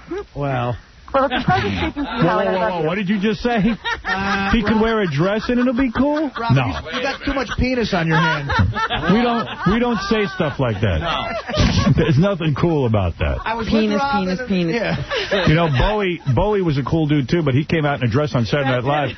That was it. I had to stop being a Bowie fan for about 5 or 6 years till I recovered from that. The guy came out in a long dress with clogs. Really? Yeah. Do you remember that? Oh, my. Yeah, I know. Saturday Night Live. Saturday Night Live. Yeah. Bowie comes out. It's like a long tunic kind of thing with a clog outfit. And I'm like... My father caught me watching that. He had to, sit me down and talk. Yeah, right. Explain. son, now David Bowie just wore a tunic, and that's wrong. I don't want to see you in mommy's clothes. Yeah, I know. Scott was dangerously getting close to wearing a dress, but I think he's backed off that. Yeah. Okay, thanks a lot, Howard. I love you. Thank you. You know, the only guy, I'm going to say this, the only guy who could wear a dress and still be manly is our great mayor, Rudy Giuliani. Yeah. All right. Well, he's done that. Him and Milton Berle. Yeah. That's the only guy. All right, so nobody try that at home. Yeah, don't take my advice. All right, let's see. I'm trying to find a line where somebody's on the line. Mike, go ahead. Hey, how you doing, Howard? Hey. I want to tell you what a great job you're doing with that World Trade Center thing, too. I feel great. Robin, the fund now is over 2.7, and if everyone in our audience donates even $5, we're going to have a great contribution to give. I'm going to try and give it to Rudy Giuliani. Yeah. I'm going to try and give him the money directly. And the thing I love about our fund is, you know, I'm hearing about, I tried to say this yesterday, watching TV, that telethon that they did, and they raised, like, you know, billions of dollars. And now they're saying, gee, they raised so much money, they don't know how they're going to distribute the money. Right, they don't know what to do. This fund, Rudy Giuliani is supervising it personally. And he even says after he leaves office, he'll make sure that the money gets into the people's hands. Keep track of where this money goes. Yeah, I wanted to ask you, if you had some Golden Palace money I could win with a game, I'll give half whatever I win to the fund. Yeah, well, very generous, but we don't have any money for you. Oh. But Golden Palace gave 10 grand, and Crunch Gyms gave 50 grand, and John Chodorow from Asia to Cuba gave 20 grand. Well, Popular Ford. Artie's money. Artie has no money. Now, that was going to be my contribution. I would take the 2-7. This is Artie's 5-star lock of the week, and put it on the Jets, giving 4 to the Bills. Nice. You know, I wanted to tell Artie. Remember, Artie, that story you told about 7-Eleven? Yeah. Not getting that gig. It's probably a good thing you didn't get it, because you look like an Arab, and if you were hawking 7-Eleven right now, that would not be good. I'd be getting beat up. Artie looks like that guy, Atta, the guy who masterminded it. He does, though. He does. Look at him. That is the most ridiculous thing I've ever heard. Let's see your paperwork, dickhead. Yeah, come on. Yeah, Sam, tell him. Yeah, where's your passport? Do I know you're hiding a sword underneath that? Oh! Well, because Artie looks Arabic, and then... This is the first time anyone's ever dude, said that. You so do, man. Look at Mohammed Van Atta. You look like him. Put on the turban. Put a napkin over your head. Put a napkin on your head. Put a veil over your face. Osama bin Laden. How weird is it? Do you understand? Like President Bush is giving the Afghanistan people a couple of $1 billion. Yes, Aren't we encouraging him to blow us up? Compassion. I don't understand what's going on. And then we're going to give the Palestinians a state? What about our poor souls over here? I don't know, but like, doesn't that encourage them? Hey, we blew up something, and now we're going to get stuff. It's like a kid who breaks something to get your attention. Did you give him? And then you give him your attention. The next time he wants attention, he breaks something bigger. It's like bad parenting, exactly. That's exactly it. A kid keeps acting up, and the parents don't do nothing. Well, everyone's telling us to be patient, so I guess I'll be patient. If you get gas attacked, Howard, just hide in the basement and no boo. Yeah. Well, hey, you know what? No Boo was closed for a while. Yes, downtown. Yeah, downtown, because all those restaurants are hurting down there. Although I was talking to Richie from there, he said they're doing well now. They're open and people are going back down. Yeah, people are going back. It's so back. hard to get into that area, but maybe you're always talking about no Boo, Howard. Artie, you never talk about the Sheiky. I know you go in there. That's my brother-in-law's place. Where do you eat the Sheiky? This is joint in Union, New Jersey, where I grew up, called the Sheiky on 22. Yeah. It's good food. My buddy Doug Daldone owns it. Yeah, he's married to my sister. Doug Daldone is married to your sister? Yeah, he's my brother-in-law, yeah. Yeah? Sam, you look like a terrorist. And you eat at the Shaky! Come on! It's right there for you. Let's bomb them! How much more evidence do we need? Hey, that joint is good. Yeah. Yeah. All right. Hey, thanks for the call. Thanks, Howard. Is your favorite band Anthrax? Is that the next thing we're going to find out? Enough of Arab Artie. Yeah, please. Come on, Arab man. Artie. I like What the hell? I got to live in this town. Arab Artie, would you? I'm getting together with Artie maybe this weekend. We were talking about it, and I don't want to be too close to him because if things go down, that's right. Things go down. This is great. The old football coach of the Cowboys, Tom Landry, had a death threat on him once. And there's a great picture from Sports Illustrated where some guy said he was going to shoot him. Yeah. Where every player on the team is like 50 feet away from him. Yeah. Check Artie for Arab flight manuals. Who knows what's going on? Where does he go after this show? To flight school? I tell you. I'm from New Jersey. Hey, I go to the Yankee game. I love them. A couple more phone calls. Lisa, go ahead. You're on the air. Hey, I heard Anthrax is now playing at a hospital in Florida. What does that mean? The band? No, the disease. A man contracts a guy anthrax. has anthrax. That's right. Is that but true? we're not supposed to think of terrorists. It's not anything connected to a terrorist. Like we've had that before. Hey, by the way, I didn't know anybody had anthrax. Yeah, I heard that report this morning. But speaking of baseball that Artie was talking about, Barry Bonds hit his 70th home run, which means he ties Mark McGwire's record. Yeah, good for him. McGwire, like, everyone hates Bonds. McGwire is such a class act that he's just, they asked him about it, and he said, hey, the guy's hitting great, and he definitely will give him break the record. On a great pace. This is incredible. He'll probably beat my record by 6 or 7. But nobody wants him to beat it. And how many more games are left? 3 games. 3 games. Yeah. Now, are they going to pitch to him and let him try and go for it? Well, last night, apparently, what happened his first 2 at-bats, Artie? Did they not throw to him? The first at-bat, they walked him. Right. I think this time they said in the last at-bat, they decided to test him, and he knocked it out of the park. He grounded out hard because... Artie, you're a mess. All right, so... He hit it in the 9th. He hit it in the 9th, the 9th inning. Yeah, so what is this, tape of his press conference afterwards? I guess is that him talking? Yeah. Yes. Okay. Howard. Oh, what, honey? Oh, you're still there? You're down 2 characters, and I'd like to apply for a job. I'm down 2 characters? Yeah, you don't have Hank, and you don't have, what's the one? Bob there, Crackhead Bob. So what are you? What's your name? Do you smoke crack? Are you Crackhead? No, but I'm a little insane now. All right, who cares? Anyway, 6 is a guy calling it when, he hit the home run. Okay. Ted Robinson on the call. Here we go. And the 1-1 pitch to Bonds. Swing, there it is! Deep to right center field! He has done it! Into the upper deck! Number 70! And Bonds circles the bases with his right arm held aloft. And in his final at-bat in Houston, the frustration ends.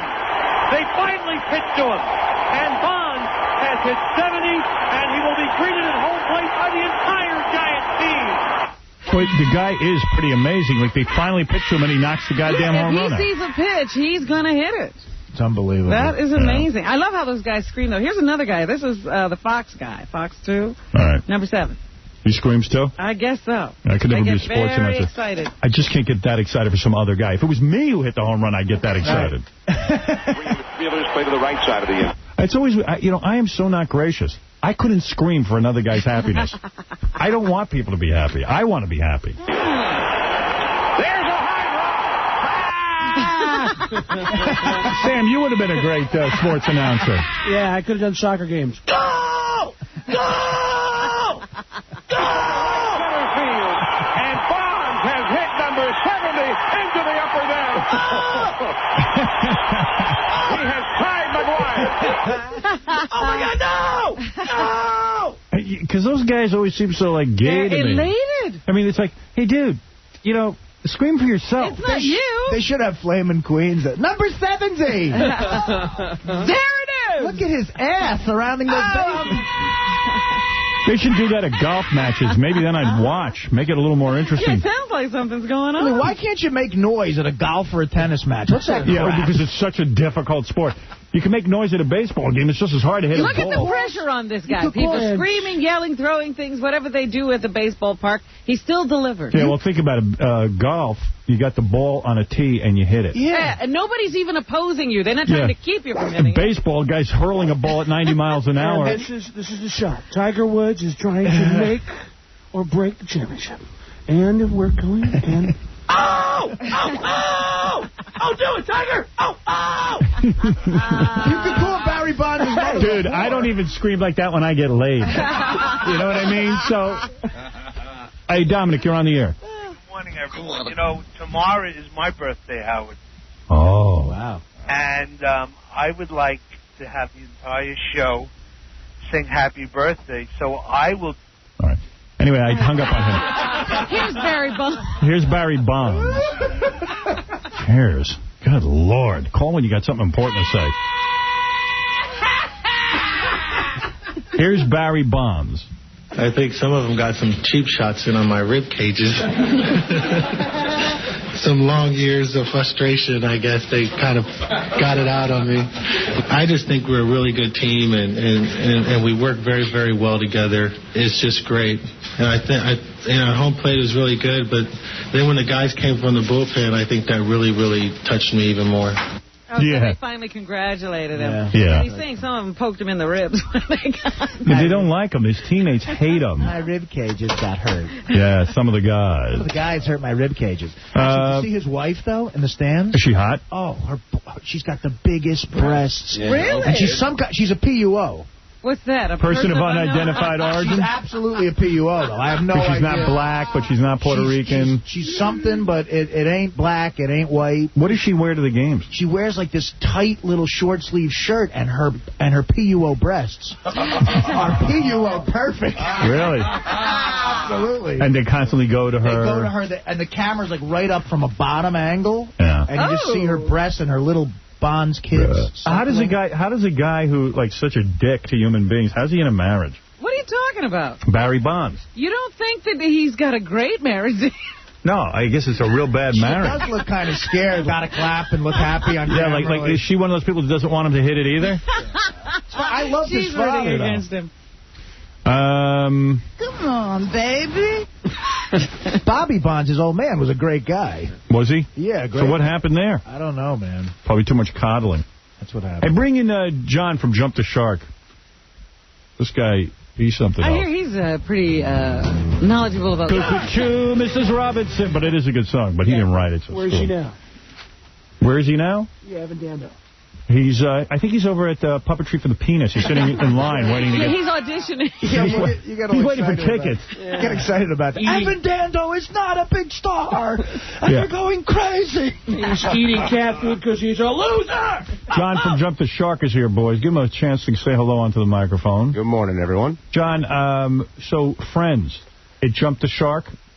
You know, I can't really say I went out on a limb there predicting Ross was going to be the father. You had it right on your website. Yeah, we called that one, but I'm kind of hoping that it was too obvious and maybe, you know, a special guest star appearance by Brad Pitt at the end of the season or something like that. Funny you said that because I said, wouldn't it be cool, when I was watching it, if Brad Pitt was the father? Right. Yeah, that would have been cool. But when she walked in on, you know, on the guy in the coffee shop, right? You know, and you were like, it can't be him. You know, I mean, even though he had the sweater and all that stuff, it can't. And actually, they pulled off the bit pretty well, I thought. And even the first two episodes haven't been so bad this season. Yeah, I like it. Haven't been so bad. Yeah, I kind of like I like Friends. I don't know. What are you saying? Well, but I thought you were going to come in here and convince me that it was bad that it jumped the shark. Well, I mean, Friends jumped the first time Ross and Rachel got together, and that was ages ago. And what they're doing is they're actually going through all the categories on Jump the Shark and doing every instance, like... They did it with the sexual tension removed with Ross and Rachel. Right. They're going to have a baby. That's one of the categories. Special guest stars. They have them all the time. Right. The marriage. I'm waiting for the singing episode and the live episode, and then they'll knock it off. Did they jump the shark when Kathleen Turner was the father? Right. I mean, at the end of last season, it was awful. They were pulling out. You had a wedding. You had a pregnancy. They were pulling out all the stops. Yeah, you know? that was everything that causes shows to jump the shark. Exactly. Yeah. You know, it's and taking the fun out of it. Nah, because I think the reason Jump the Shark works is because you may think something jumped the shark for one reason, and I may think it's the other one. Vinny, you're on the air, reading from CBS. Hey, what about Dawson's Creek?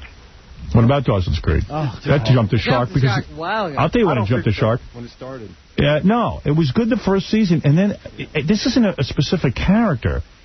They started just talking all the time and never doing any fun stuff. They started behaving like 50-year-olds. They have the most unbelievable vocabulary on that program. Yeah. If you hear them speak, you're just like, what? Yeah, no teenagers speak like that. This may be the gayest conversation. Well, I think it jumped the shark when the bad girl turned good. Can we get back to the ball game? Ooh, how about 90210? When did you think that jumped? When Shannon Doherty left, when Brenda left the cast. Wow. Yeah, that's early. Wow, that's early on. I stuck with it a lot longer than that. What is it, Baba Booey? How about ER? When did ER jump the shark? Probably when Clooney left, when Doug Ross left, or when Carrie Weaver decided to go both ways. You know, there's nobody left on that show. I think there's one original actor. Everyone else is gone. And Vinny, what did you want to say? Well, I wanted to say, I think Seinfeld never jumped. I disagree with John on Seinfeld. Yeah, that never jumped. Yeah, so it had a season around about the 5th season, it got bad, and then it got better again. I just always changed that show. So the show was always good, but I think after Susan died, it lost something, and it wasn't as good as it once was, and therefore jumped the shark. Have the John, Sopranos jumped the has shark? Howard's radio show jumped the shark ever? Has Howard's radio Never. Show? We got Vinny's on the bus. Are you kidding? People tell me every day my show jumped the shark. You guys added Al Pacino's baby. That's right, John. You can tell me. My show jumped the shark. But here's the deal. We get letters since 20 years ago that we jumped the shark every day. Mm-hmm. We got letters when you were on for 2 years saying, how long can this last? Now it's 20 years, and I still get the same letters. You know when people tell me when I was doing my movie, that was the end of my career because I was talking about it every day, and people said we jumped the shark then. Oh, it was when the book came out. Well, I would always get. Yeah, I would always get. You can't get bigger than this. It's all downhill from here. Also, when Jackie left the show, they were saying you were going to jump the shark. There were guys who said when you got a limo.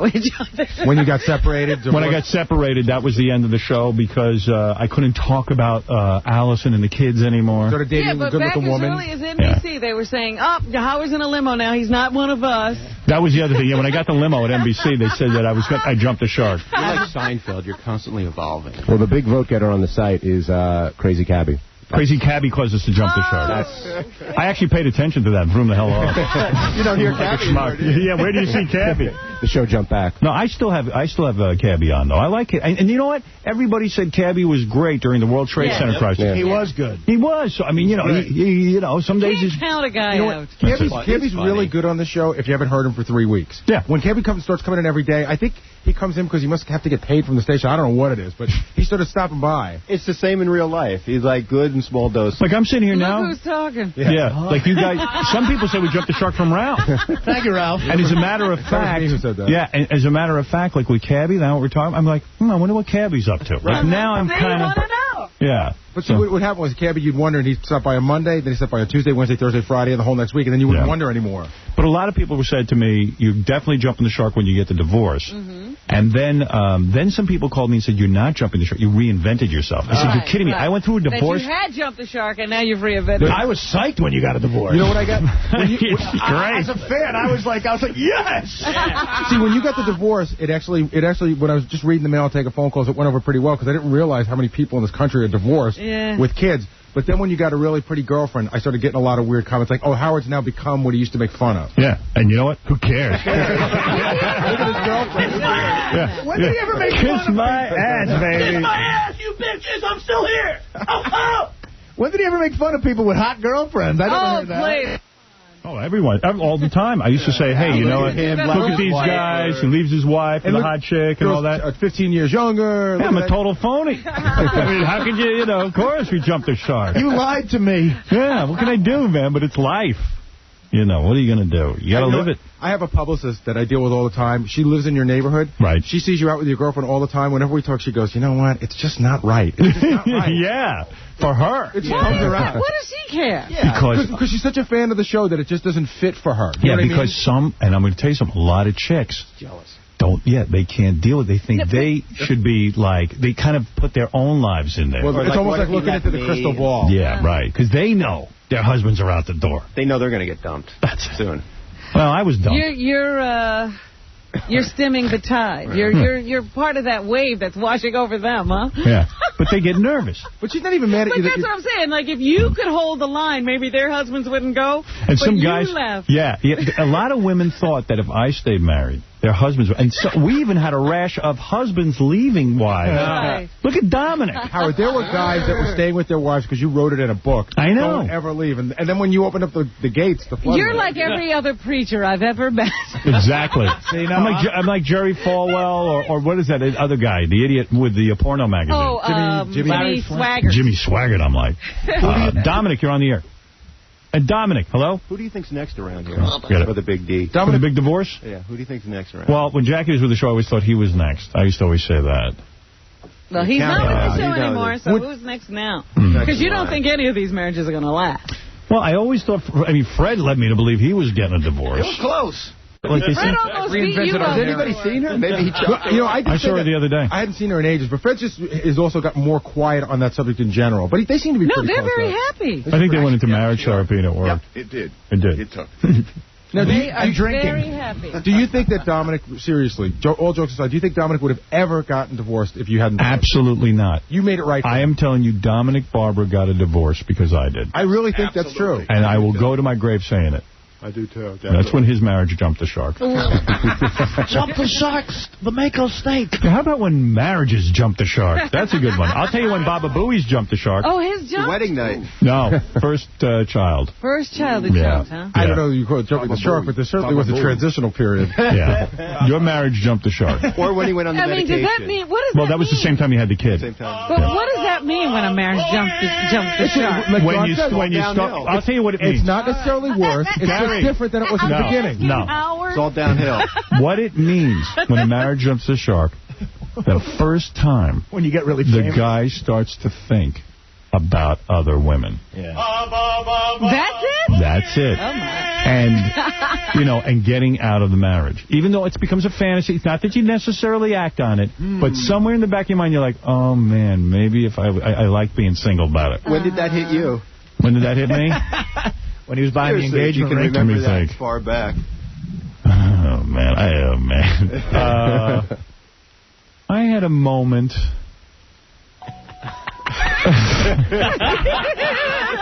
The first one, Howard. It was my wedding day. I'll tell you what was a rough moment for me. It was really weird. I was, and it wasn't like I said to myself, oh, I got to get out of my marriage. I just remember thinking, gee, what would it be like to be single? I was fine. We got to NBC. Oh, I know what it was. And Fred will remember this. Fred and I were in Washington, D.C. That early? Yeah, wait, listen to this. This is when it happened. This is when the seed gets in. This is when the seed gets in. This is when, I know 10 what you're years, gonna say. 10 years into the marriage, I'd say. Not even. Yeah. No, less than that because it was not even. Washington, D.C. Listen, I got married in 1976, I think. No. 1978. So this is like 5 years into the marriage then. Let's see. Because you were in New York by 83. 81, 82. Yeah, okay, okay. This is when I jumped. Fred and I were doing a record store promotion or something, and then we had a special. I was doing a farewell concert in Washington, D.C. when I was leaving. Going to this farewell concert or something, whatever the hell it was. Was it at the record store? It was like a party. It was like a party. It was at a restaurant.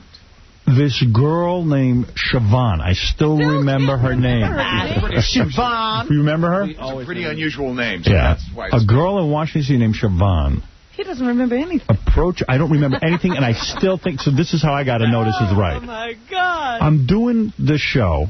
She comes up to me, oh, I'm a big fan, I'm blah, blah, blah, blah, blah. And I'm looking, I'm like, oh, my God, this girl is so good looking. She goes, man, I'm in love with you. I think you're the greatest, blah, blah, blah. Compliment after compliment after compliment.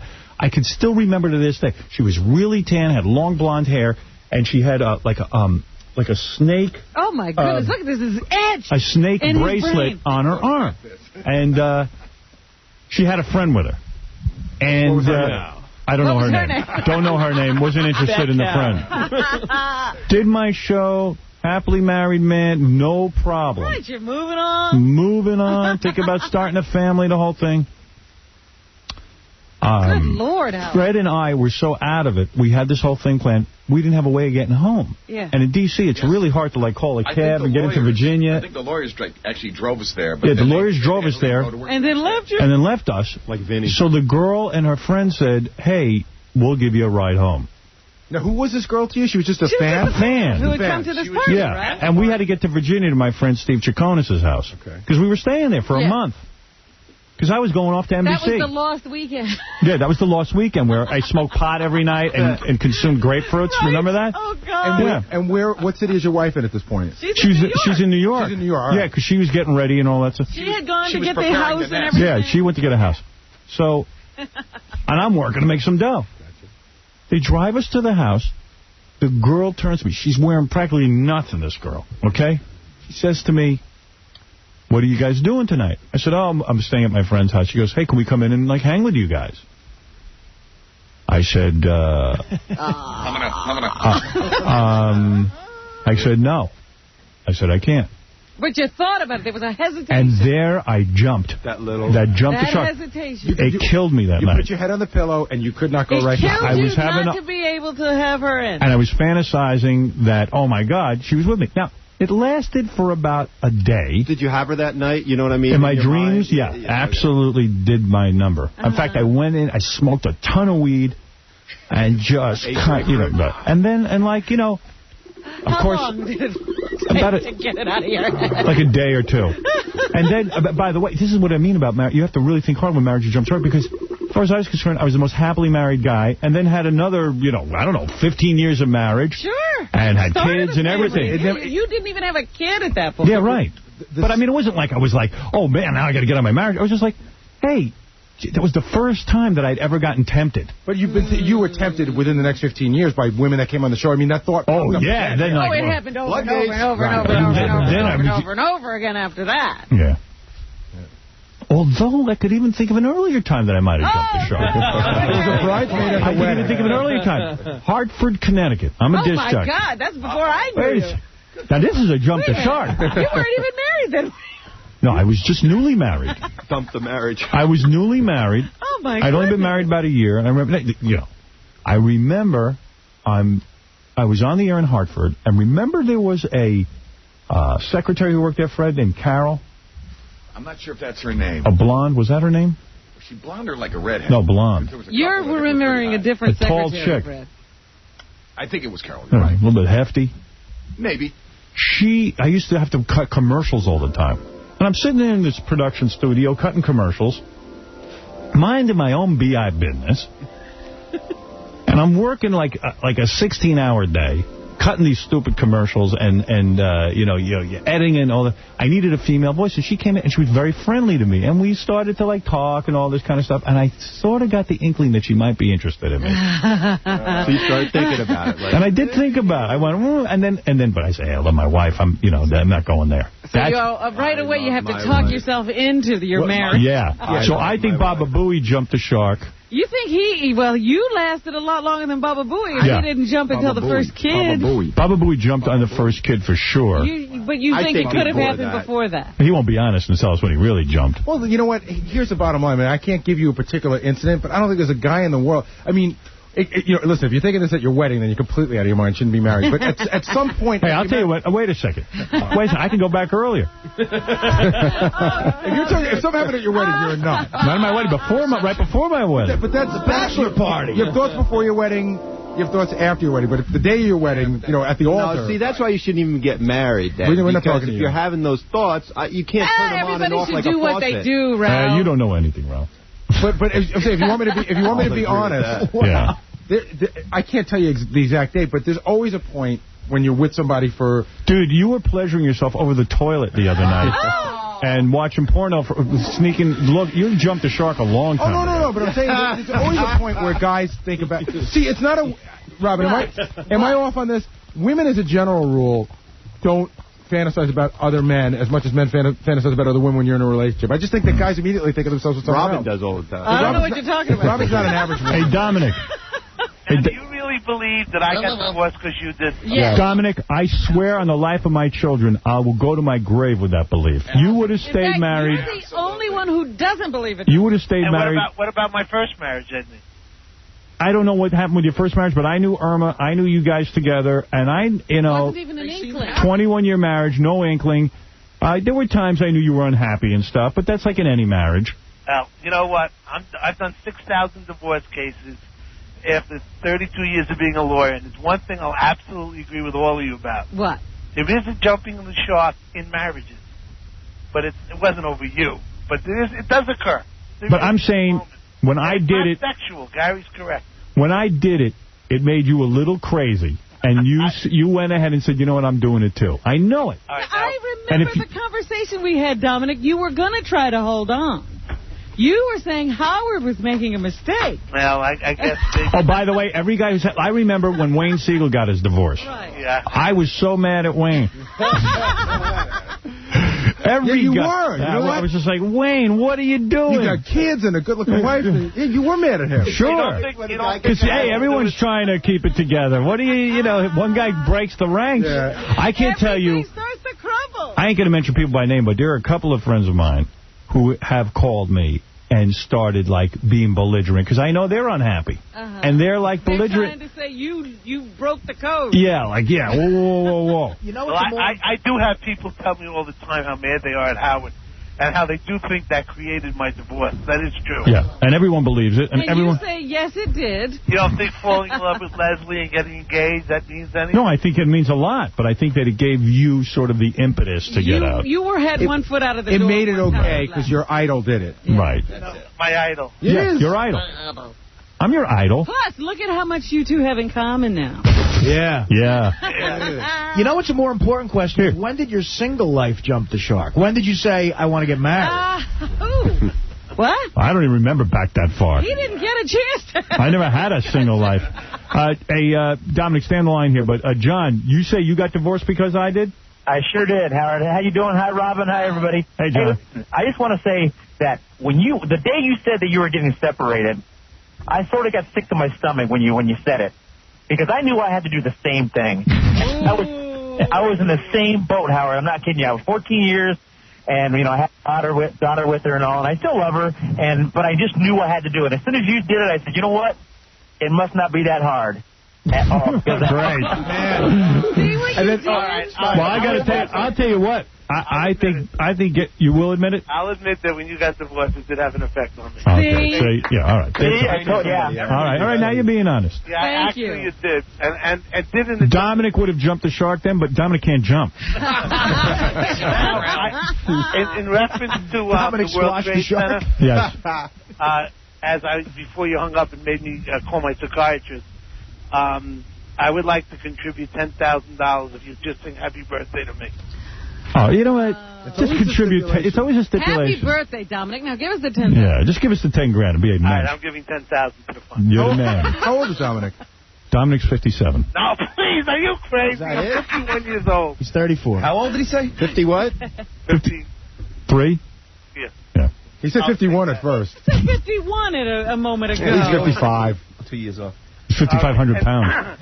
Thank you. 10 grand is very nice, Dominic. Dominic Barber. He's a very generous guy. Always generous. Thanks, Dominic. Hey, Howard, you know when a marriage jumps the shark? As soon as you ask for permission to do things. As soon as you got to ask for permission, like... That does. Honey, I'm going to go to Scores today. Is that okay? Yeah, that's when it jumps the shark. It really is. Suddenly your wife becomes your mom. I want to go out with my friends tonight. Yeah. Don't you want me to go? Boring. No, I said my friends. Going to Scores is a thing you might ask permission. It's when you know what? Wait a minute. John has a point there. I'm thinking that maybe that's when it jumps the shark. What? Yeah. The moment you want to do something... And you can't. Not in your You know marriage. what? When you get married, it's definitely you both come to the marriage with a certain amount of leverage. You know what I mean? Generally. Yeah. And there's a moment after you get married where you're living together, and it's decided who makes this decision, who makes that decision. And somewhere along the line, that's where it jumps. It falls one way or the other. See, that's why I don't believe in marriage anymore. I mean, Allison and I were so suited for one another. I mean, we had a really good marriage. And it fell apart, so I have to say that marriage doesn't work in my life, because I can't think of a better person to marry. But there's this straitjacket you put yourself in. You do it to yourself. Where you can't do anything without this other person. That's right. And that's the moment it jumps. Yeah. The moment that you realize you're locked into a way of being that you can't change. Oh, that sucks. That's when you're ruined. Can you think of any couple in the world that you know where you don't look at the couple and you say either he wears the pants or she wears the pants? Yeah, you don't look at them as equals. I got to take a break. Listen. We're not in your misery. All I know, somewhere... Sorry, Jump the shark. You got your own thing going on. And by the way, your wife wears the pants. No. Oh, okay. Hands down, dude. Oh. She wears jeans cuffed with special hems on them. Yeah. Gary's wearing a dress in that marriage. I was going to say, look down, Gary. That's a skirt. Gary, whose idea was it that whenever you go somewhere, you have to watch the kids? I wanted to play Puppetry of the Penis. I found I had nothing. Right. All right. Anyway, John from Jump the Shark. If you want to stay here through the commercial and watch me take my Star Trek quiz, maybe you'll add some insight. Sure. You'll see what a geek I am. Okay. Right after these words, John is here from Jump the Shark. And by the way, I should give you a plug, John, because you're so damn good on this show. Where's the plug? Okay. Look at this plug. Jesus Christ. Wow. Jump the Shark, the book. Jump the Shark, the music. Jump the Shark to sports. The musical. Jump the Shark, Jump the Shark. Dude, you jumped the shark. Big time. Do you have coffee mugs? Jump the Shark toilet paper? Do you have that? What should I plug? A book? Jump the Shark book being published. That should be good. By Plume next fall will include TV, music, sports, politics, and celebrities. That's right. Yeah. Celebrities jump the shark. And just if folks can go to the site at jumptheshark.com. Name a celebrity that jumped the shark. Woody Allen. There you go. As soon as what? As soon as he broke up with Mia Farrow? Oh, either that or the first time he did a serious drama, dramatic Bergman film. Yeah, there you go. And I'm not even going to get into the soon you thing. I mean, it was way before then. Okay, good. I want to ask you about some celebrities when we get back to it. All right, Ralph, it's your chance to shine. He's been carrying on about this Star Trek quiz. See how you did. Yes. Right after these words. Yo, what's up, my brothers and sisters? This be your psychic friend in the hood hotline. Getting tired of talking to them white faggots on the metal lines, talking about your personal business? Call the psychic friends in the hood hotline anytime. Hello, psychic friends in the hood hotline? Yeah, what's up, my brother? Would I hit the numbers today? No, it won't be today. Damn, you good. At the psychic friends in the hood hotline, we feel your pain. Psychic friends in the hood. Yo, yesterday I met this bitch who has the finest ass. I got to know if I was going to get a piece of that soon. Well, according to what the stars I'm saying, that fine bitch don't want your ass. You best find yourself a hoe who ain't out for your bread, Jack. Psychic friends in the hood hotline. Your connection to the future. 104.1 BCN. Boston's alternative radio. WBCN Boston. I've got to put the ship in auto sail. We must cut back the overzoom and the rear jet propellant. We must raise the oxygen levels, right the ship, and head for smooth air. We must get out our fruit and coffee mugs and sit on our asses. Turn up the control room radio and listen, because once again, it's time to show. Damn, he flunked that audition. Scotty would have been Scotty.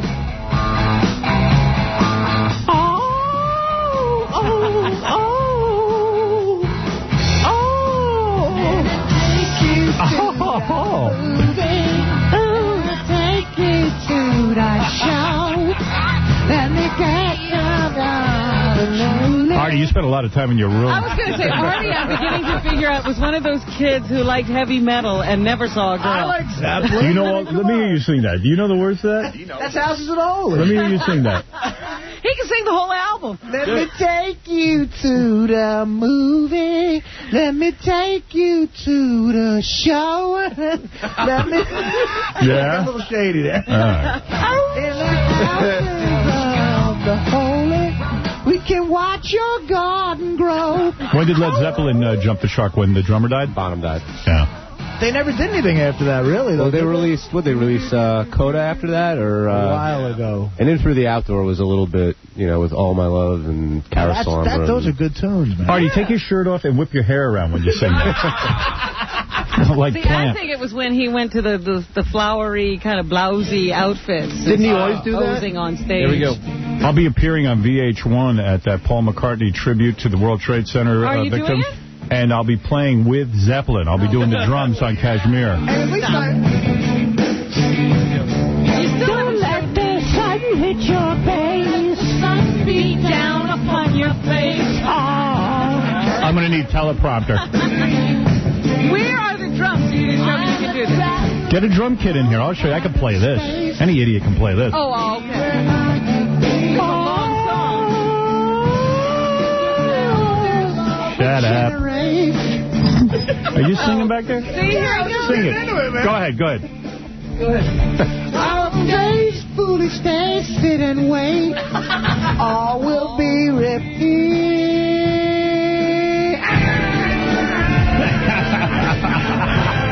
You fag.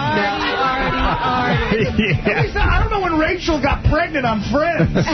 You should. Man. What's funny is Artie's strumming air guitar while he does it. I'm just picturing him in his room, air guitaring and singing in that high voice. Artie, were the words on the album, or did you have to listen to it over and over? No, you had to listen to The it. songs a bunch of times, man. Zeppelin didn't really put words. One album. One album they had a whole cover full of words. Howard, there's never a dull moment when you hang out with Artie. Like, we went to the track, and he was drunk, right? And he's got this classical music station on, and he's up on the bench, drunk, doing air guitar, singing like Van Halen, Led Zeppelin. Yeah. The guy's great. Artie's a fun drunk. Yeah. The first time I ever met Artie, he showed up at a movie screening then Kamal, a mutual friend of ours, brought him out to a movie screening. He showed up in the movie screening with a can of beer in a paper bag. Derelict. Keeping it real. And the movie was Joe Dirt. There's a really sad point in the movie Joe Dirt where... Get out of here. Yeah, it's like where he's it's sad when it comes on. There's a sad part where everyone's supposed to be feeling, compelled to cry for David Spade.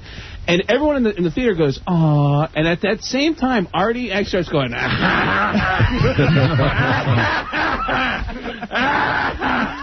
he's doing like in Cape Fear when Robert De Niro is like doing that inappropriate Yeah. laughter. And everyone is looking at him and he's like laughing through the whole sad scene. Let's get to the Star Trek quiz. John is here from Jump the Shark, and we'll talk about some celebrities who jumped the shark too. I'm trying to think of some that I can ask you about, But the other day I'm on the air, and Ralph says to me, you are a Star Trek geek. Let's see how much of a geek you are. Yeah. So I'll put together a Star Trek quiz. I think Robin's a geek, too, so we'll see. Wow. I've been trying to keep that quiet. And I'm kind of curious what kind of geek I am. See, I think somehow I'm not as bad as the guys who go to the conventions. Well, that's interesting, because I'm always watching... any Trekkie convention. If you show me footage of a Trekkie convention, I have to watch, and I differentiate myself from the people who are standing there in the Klingon It's like strippers and girls who pose in Penthouse or Playboy. They all have levels, but they're all the same. They're all celebrities. Yeah, and let's face it, I'm not going to learn Klingon. I won't even learn Spanish. That's just off the chart. I mean, I understand learning Spanish. I don't understand learning Klingon. Yeah, they've actually studied it. And they get into the outfit, and that's all they speak. They sit in their little Klingon outfits in groups and speak that language. All right, give me the quiz. Let's go. Okay, who's the creator of Star Trek? Gene Roddenberry. Okay, what's Dr. McCoy's nickname? Bones. Name the 4 captains. Okay. Captain Pike? Well, are you counting him? Well, then there's 5. Oh, see? Look at me. Look, super geek. I'm super geek right now. I'm off the scale geek. Captain Pike. Right. Captain Kirk. Right. Extra credit for the first names. Okay. Ooh. Captain John Pike. Captain James T. Kirk. Right. Middle names are got to count for something. Tiberius, yes. Christopher Pike. Was it Christopher Pike? Yeah. It was John Pike. Okay, wait. Let me get this all right. Now, the bald guy. Let's see. Captain Picard. John Picard. What's his name? Wait, Captain... It's some gay name. Like Cyril Picard. I feel bad because I know all of them. Wait a second. You're going to get into some tough territory later. You're not going to know. It's not Artie, I know that. Artie Picard. I'm going to say Captain Cyril Picard. Jean-Luc. Jean-Luc Picard, right, okay. Jean-Luc. All right. And then there's Kate Mulgrew, who plays Captain... Oh, God, what's the matter with me? I'm so bad at this when I'm on the line. Captain... Howard. You know it. Well, there's Captain... I'll skip over. Captain Archer, the new one. Yeah. Okay. So I've already named 5. But who's the guy in Deep Space Nine? The black guy. I don't know that. Oh, Captain Jamal. Black Guy. Captain, the black captain. That's who the captain. What's his name? Cisco. Captain. But I named 5 captains. Come on. And Janeway. You did okay. Janeway I couldn't think of. But I did okay. Come on. Captain Pike took you by surprise. Yeah. Captain Archer was pretty good. That's the new guy. I don't think I would have remembered that. Okay. What character did Ricardo Montalban play? Oh. Okay, I know the character. I'm looking at him. He put that little thing in the movie in the guy's ear. And in the series, too. Yes. Oh, please, can I... Hold it on. You'll get your chance. It's like one name. Yeah. He was a conqueror. Like Kroll, something like that. It was in the title of the second film. I know it. I'm playing dumb. Khan. Yeah. Oh, you. And somebody already said what number movie it was, which was number 2. Go ahead. Who was the chief engineer? This is a Next Generation quiz. Go ahead. Who was the chief engineer on the Enterprise? On the USS Enterprise? Yeah. On the ship, which is the Enterprise D, by the way. Talking about the USS Enterprise? Yeah. With James T. Kirk? No. Who was the chief engineer on the Next Generation? Oh, Next Generation, because Scotty was the chief engineer. Yeah. But who was the chief engineer in Next Generation? Next Generation. All right, I'll tell you in a minute. I got to think now. I got to go through my catalog of characters. Oh, my God. How silly can you be? Well, who is it? Wasn't it Geordie? Yeah. Wow. I wouldn't know. You're a total geek. Okay. Oh, I feel so bad. Put on your Klingon ears. I'm catching crap for knowing Zeppelin. Yeah, Robin might as well go to a convention. Go ahead. Vulcans must mate every how many years? 7 years. Yes. Thank you. Do you know what the ritual is called? Yes. Uh-oh. It's called the Carvel. Carvel. The Carvel. The Ponfar. Ponfar, That's right. really, Okay, that's way off. You didn't know that, did you? No. I didn't know that. What's? I'll give you multiple choice. What was Spock's father's name? Uh-oh. Sybok? Oh, go ahead. Sarek? Savik? Or Soren? Savik. Sarek. Robin, you are correct. The Savik was a name that they used on one of the criminals. The bald Vulcan from the first movie. Right, yeah, who you're was right. played by who? A chick. I know. Oh, I know. I know that one. Bastard. Dahlia Lavi? No. No? I know. Who was it? I know. What is it, Fred? Persis Kambata. Yeah, forget that. Kirstie Alley. Kirstie Alley. She replaced. Didn't she replace that girl? No. That was Cheers. Go ahead. You're getting crazy. I'm not going to know that. What was his father's job? Spock's job. He had a job. He was an ambassador. Vulcan ambassador. Correct. Of course. Geek. All right, here's a good one. Look, you got that book list in your hand. And I thought of them all. Come on, go ahead. Name the 4 quadrants of space. All right. Alpha quadrant. Yeah. Beta quadrant, gamma quadrant. And, am I right? Yeah. Okay. Alpha, gamma, beta, and delta quadrant. Yeah. Ooh, Howard, you left me. You left me in the dust. Hang it. Where's my dress? I didn't know that one. I know it. That's another level. Wow. Who was the first officer? First officer. On Number one? Next Generation. Next Generation. I know that. The robot. Number one. No, number one. Oh, number one. Number right. one. Oh, yeah. Next Generation I'm a little weak on, but I watched every one of them. Number one. I can give you multiple choice. Oh, yeah, give a little multiple choice. Was it Worf? Was it Riker or Data? Oh, what are you talking about? Number one, the first officer. Oh, Riker. Yeah, you knew that. Yeah. Okay, here's a multiple choice. Go ahead. Good multiple choice. Very geeky. Go ahead. What is the name of the area that separates Federation and Romulan space? Uh-oh. Oh, the something zone. No. Go ahead, give me a multiple choice. The demilitarized zone? No. Or the neutral zone? Neutral zone. The neutral zone. The neutral zone. The forbidden zone. Forbidden zone. Go ahead, yeah. Okay, here's a good one. Here's multiple choice. Hey, John, are you knowing these? I'm playing along. You are? Yeah. Where on Earth, sounds like it, where on Earth is Starfleet Command? Ooh. Is it in A, New York? No. San Francisco? Yes. Los Angeles? No. Or Florida? San Francisco. Correct, sir. San Francisco Starfleet Command. That's good. Okay. Hello. That was good? You like that? Yeah, I told you you're going to get into territory that only I would know. All right. Here, this one's kind of tough. It's multiple choice. Go ahead. Who built the DS9 space station? Go ahead. I know this. Was it the Cardassians, the Bajorans, the humans, or none of the above? Very easy. The Bajorans. None of the above. The Bajorans built it. There was a bunch of people who built it together. No. Who did it? Kardashians. They did? The Kardashians built it. I would take issue with that, but all the Bajorans and the Kardashians were at war. Go ahead. That embarrassed me. Okay, here's some super geek ones. You should be happy you don't know that. He was Jefferson on Married with Children. He was Roger on Happy Days. He was on The Love Boat. He was the quarterback in the movie Revenge of the Nerds. He's a blonde-haired, good-looking guy. Yeah. He was in Pearl Harbor for about 2 seconds, and say whatever you want about that movie. But West Wing had Ted McGinley on not once but twice. Right. And they jumped the shark. Anchor. So, but they're taunting us with that show. Yeah, once you put him on, that's it. You're done. That's automatic. Sure sign. Sports Night, great show. He was cast on it. Jumped the shark. Well, we got to take a break, John. Hey, thanks, man. Thanks for always coming in here. Ask about celebrities who had jumped the shark. I guess we get right. Well, so many goddamn celebrities to ask about. Robin Quivers. When did Robin Quivers jump the shark? Some say Robin jumped with her book. Some say that's when Robin jumped the shark. I believe that's true. Oh, that's funny. They actually have said that. Yeah. Oh, that's hysterical. Oh, you put out a serious book. Yeah, right. Right. See, you even jumped the shark. Yeah, Robin. Oh, shut up, Artie. Sing another Led Zeppelin tune. That book. For what it's worth, I thought it was a good book.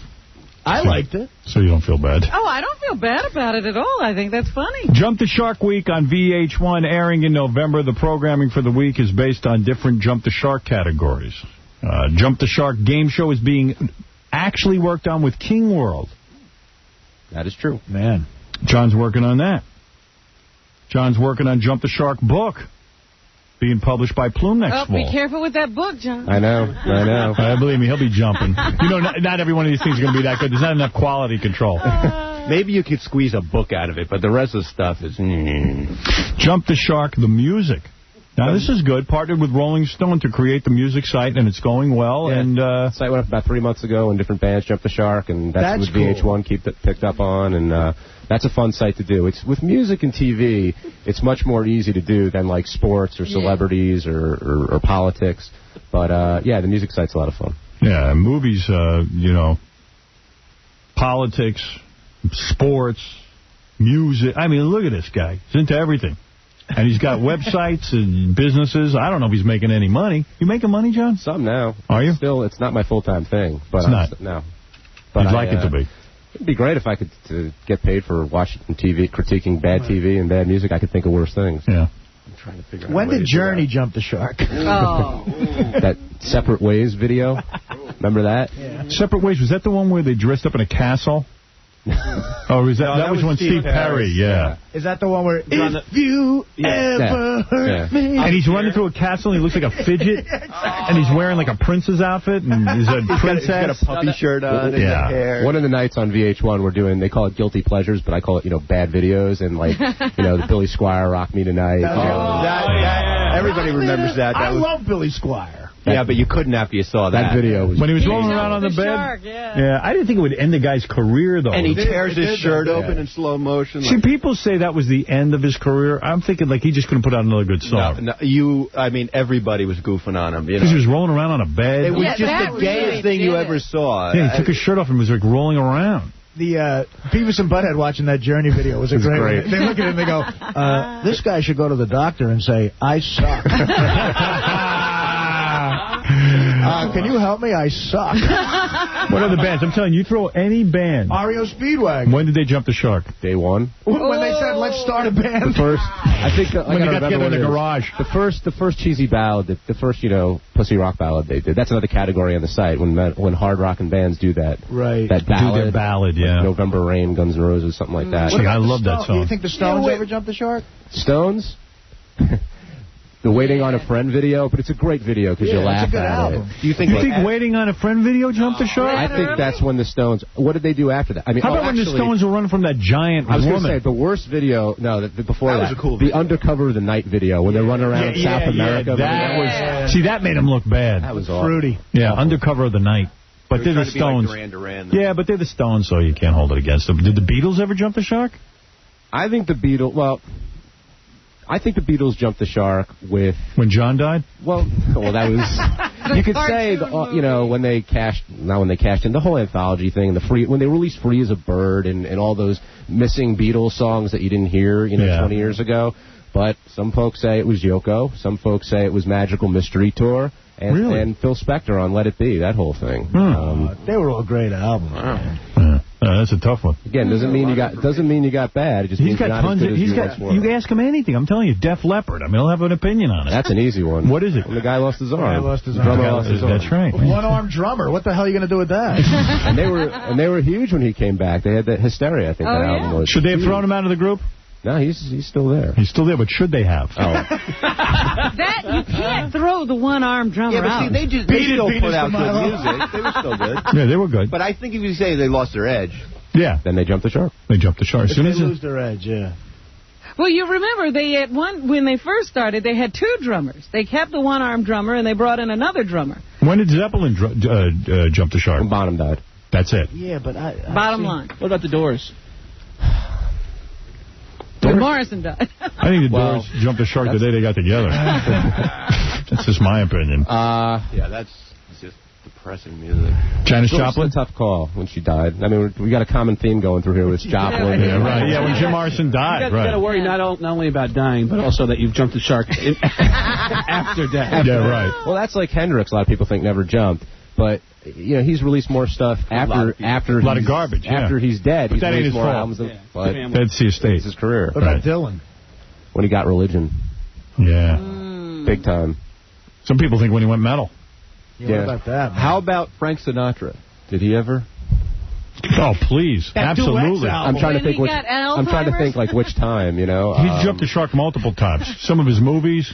Yeah, the first retirement, when he came out of retirement. Right, that was his real name. Like, he respected the jerk for actually retiring, and then he comes back. Yeah. And then he stared covering those tunes like Elvis, like not just My Way, but he started trying to do contemporary music at the time. He did Beatles songs. Right. In the middle of the song. You got any of those friends? She moved Jack. Something in the way she moved Jack. Let it be, you catch. Crazy. Yeah, he definitely jumped. All right, anyway, so if you love Jump the Shark, check out the website, of course, jumptheshark.com. And all these other things that I just mentioned. Christ, they're into all kinds of stuff. And you deserve it. You're good. Thanks. You're a smart guy. Hey, listen. Seems smart to me. I don't know. Hey, you know Star Trek stuff. You're smart. You're smart, too. When did Pam Anderson jump the shark? Has she? Kid Rock. Before then, I think. Probably... First time she went back with Tommy Lee? First time she came back. Or maybe when they split up. But the first time she came back is probably when she jumped. When she talked. The first time she spoke. She's hot when she talks. Don't say that, Artie. What was really funny, though, with Pam's career? Remember when she was on trial and she was wearing the business suit? Yeah. There's a good one for a jump the shark. I don't think that was a jump. She just mixed it up a little bit. She's like Barbie. She has different outfits for stuff. Yeah. Right. Ron Jeremy. I'll tell you when I jumped the shark, when I put out the call for women to come down and get their breast examined for nobody came? For breast examination month, and I don't have one here. Why don't you check Artie's? He's got big ones. I did yesterday. What does that mean, you fruit? Yeah. You just want to see Artie with his shirt off. Come here, bro. Need your fat. Good one. Pam Anderson's a good one. Keep up the good work over there, Shecky. Carmen Electra jumped the shark? Rodman probably is. Dennis Rodman did it for her. Julia Roberts, has she jumped the shark? She's a tough call, and a lot of actors are hard to do because, she, with Erin Brockovich, and she came back, and she's actually seemed half decent with the Trade Center stuff, but Dying Young was brutal, if you remember that movie. Yeah. And she had a little slump there, but... like after Mystic Pizza, things went downhill for a while. Well, after Pretty Woman. Yeah, Pretty Woman was after Mystic Pizza. Right. Jennifer Aniston has jumped the shark, right? I think so. Definitely. Any feature film that she's done kind of says it all. Right. Those girls are looking kind of weird on that show, too. Courtney Cox is overacting all over the place. Yeah. And she's acting like a total don't retard. You think she's had some surgery because her eyes are drifting, like are they? On the side, yeah. See, Courtney Cox, she kind of spans many categories because a lot of people say Springsteen jumped when she jumped on the stage in that, She helped other people jump the shark. She's actually pushed other people into the water. She brought the shark into the She travels. She loaded up the shark for Springsteen. She fed him. She brought the shark to the concert. All right, we're going to take a break. We come back, we'll do a little news for you. You guys want to stay for the news? You're welcome to. Sure. I mean, John, you have nowhere to go, right? I got nothing to do. Ralph, I know you want to. No, I don't. Busy making up Star Trek quizzes. We'll be back right after these words. Here's comedian Robert Schimmel. I was in Las Vegas last week. I met Hulk Hogan, the professional phony wrestler. That is phony, that wrestling. I think the way it should really work is the winner gets to the other guy in the ring. Because that way, at least one guy's fighting for real. The Howard Stern Show. More of the Howard Stern Show in a moment. On WBCN. WBCN. Terribly exciting event. No, not you again. Howard Stern Show's pretty good. The thunders begin to clap. The lightning is beginning to shine. The rain is beginning to come. This is upsetting the whole world.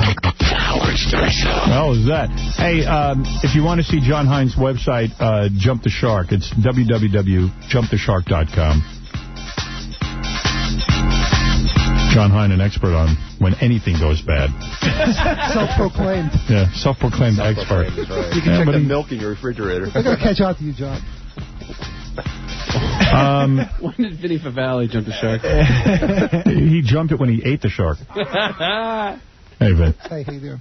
Vinny knows the words to the Star Trek theme, so he came running in. He's all sweaty. I was on the bus on hold. I know. You could sing it? I could sing it. All right. I didn't even know it had words. No, I don't even have to read the lyrics. Yeah, go ahead. Well, there's a reason you Can I don't get know. some music or you want Come on, Fred. This is the prelude. Right. Oh, listen. Space, the final frontier. Space, the final frontier.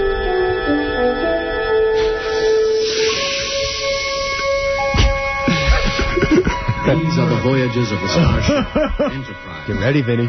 Get ready, Vinny. Who wrote this song? Gene Roddenberry. Great story behind it. Okay, hold on. To seek out new life and Can new you sing? Yes. What voice do you want to do? Let's sing a good song. Artie Lang voice.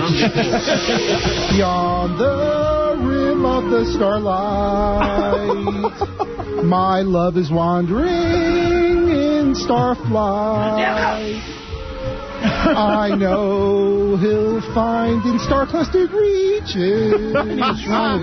Love strange, love a star woman teaches. You're much better at eating. I know his journey ends never. It's almost over. His Star Trek will go on forever. But tell him while he wanders his starry sea, remember me. I like that Vinny's helping John put together his TV show, Jump the Shark. Vinny, you could have sung that better. You could have sold it a little. He's like, we're going to California. We're locking ourselves in a room with John, and when we come out, we'll have a TV show. Not only did we have nothing, we drove across country and still had nothing. 3 days in the car. Because I said to Vinny, he was going out to California. He says to me, I'm going to California. We're going to develop a show with John Hine for Jump the Shark. And I said, I said, Vinny, what the hell kind of TV show you going to have from Jump the Shark? You'll see. We bought the rights. I go, you got to be kidding me. I said, what are you going to be doing? We're locking ourselves in a room. About how much do you pay for rights for something like that? I don't know, John. Nothing. Our offer from CBS was nothing. You know, it's not as easy as it sounds to do a game show out of this. So Vinny goes out to California and develops not a great show, but a great room service bill. He just gets completely berserk. I need to eat. That's a great idea. Could you pass the shrimp? We did eat well. The longer we take to come up with a TV show, the more we can eat. Yes, darling. So you guys did come up with a TV show? We did. Somewhere in North Texas, right? We actually came up with a concept. Meeting was cut short because of what happened. Well, what's the concept? What do you do? Well, there's actually a big debate. Some of us wanted to do a straight game show like trivia, and other people want a whole dialogue like Politically Incorrect. Yeah. Wow. So There's controversy. It'll be somewhere between. Oh, there was actually, the meeting got pretty contentious. Heated. Very heated. You came up with that in North Texas, huh? We were actually yelling at each other over. So, John, what do you want to do? You want to have a Politically Incorrect? Wait a minute, goddammit. You call that a show? Order more cheeseburgers. Well, it sounds like you guys got a lot done out there in California. I see funny stuff all the time, I guess, being in radio and knowing people and stuff. But, remember I took my kid to the Bon Jovi concert? Mm-hmm. I was just thinking about this. I never talked about it, but Bon Jovi did the concert. Those guys are total pros. I mean, they put on a show. The whole crowd's with them and all this. But I guess a radio promotion was done by PLJ while I was there. And they gave away an opportunity to watch Bon Jovi, but like to be on stage with them and watch them. Oh, no. And it always sounds good on the radio when you hear these promotions, like, wow, hey, I'm going to be on stage watching everything. But when you see the actual contest in progress, you can't even believe how embarrassing it is. They would bring up, like, girls, which is okay, but then guys, too. To stand and watch Bon Jovi. Yeah, and John's like a heartthrob to women and stuff. This is during the concert? This is during the concert, and they had 3 groups of about 60 listeners. And they go, you're going to have to clear the way now. The PLJ listeners are coming in. And I go, okay. And then I would sit in the back there, like on the side of the stage, because I was watching from the side, and then the PLJ listeners would come in like a herd of cows. It's like a petting zoo. Yeah, and like homos that must have been. Oh my! It was the parade of homos like you would not believe. Johnny used to work They should have all been sterilized. Yeah, and you got to stand right near John for 3 songs. You actually stood more near Richie. And a guy is standing there. I love it. And they heard you. Yeah, and they heard you in, and it's about, I would say it was about 60% chicks, 40% guys. It was unbelievable. Hey, John. Give me a call. I work for CBS if you ever need tickets for Letterman. So it was. What do the guys do? I mean, do they dance? I mean, they're standing there. Do they get in? Well, you just kind of stand there, and you're sort of part of the show because you can be seen for about 3 or 4 songs. Like, it's a real long time. And then, of course, I was sitting on the side trying to watch the show. Would the PLJ listeners stand there? They block the whole view. So you can't see. The best seat in the house. So I was like shocked. Why did John invite me? I can't see anything.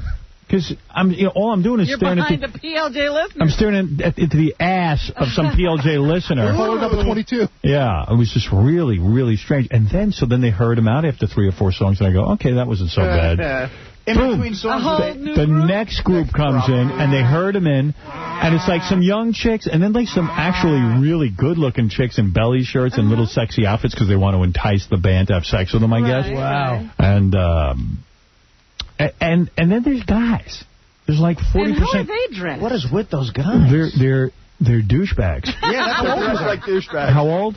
There were guys, I'd say, in their 30s. What guy would be into Bon Jovi Oh, at 30? man. I'm into Bon Jovi. I'm not going to stand on stage, though, and look like a queen. Are you really into Bon Jovi? I like when they perform. They're good. Yeah. I enjoy them. I mean, the greatest hits, but... I mean, that's maybe not the coolest band in the world to be into, but I can get into all kinds of guy. Yeah, for a guy. Like, I sit down and bring my daughters with me. Right, well, that's... But you could, like, go back and listen. Yeah, I got cover.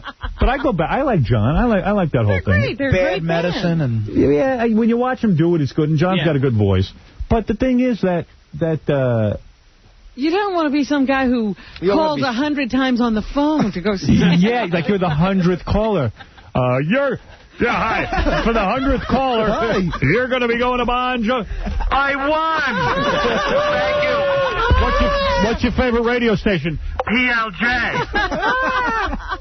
You don't want to be that guy. Hello, Frisco. You know, it was kind of embarrassing. Remember when we went to see, who was that, Counting Crows? Yeah. And they stuck us on the side of stage, but it was like right almost at the front of stage, and everybody could see us, and there was like a light. Standing there. I didn't like that. That was embarrassing. It was. That's you got to do like we did the roast. Because you're being watched, too, at that point. Well, yeah, because... they positioned you so you could be seen. I met Adam from the Counting Crows through Pat Menachia, and Pat goes to all the Counting Crows concerts.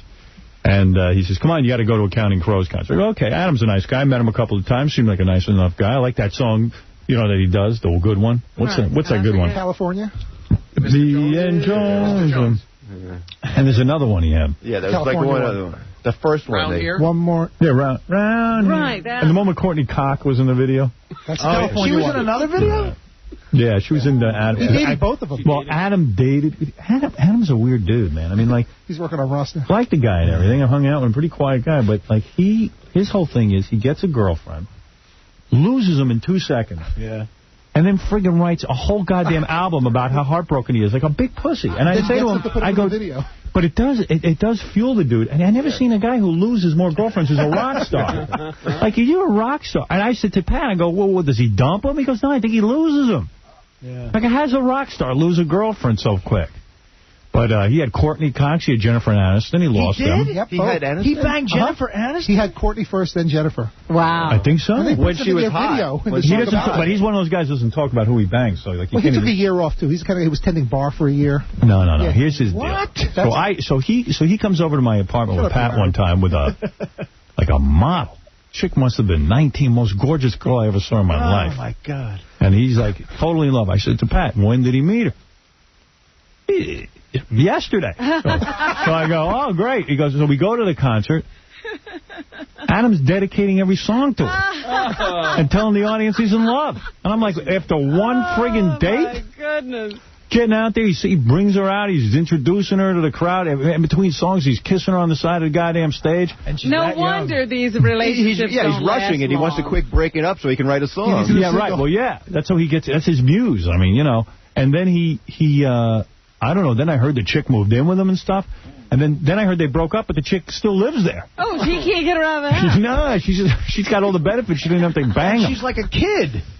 Yeah, I mean, Adam's a good-looking guy, and he's got a good voice. He's got a career. But now he's watching her date other guys. I don't know. I don't know what's good. He has a career. Really? Does he? Those guys tour all over the place. Yeah.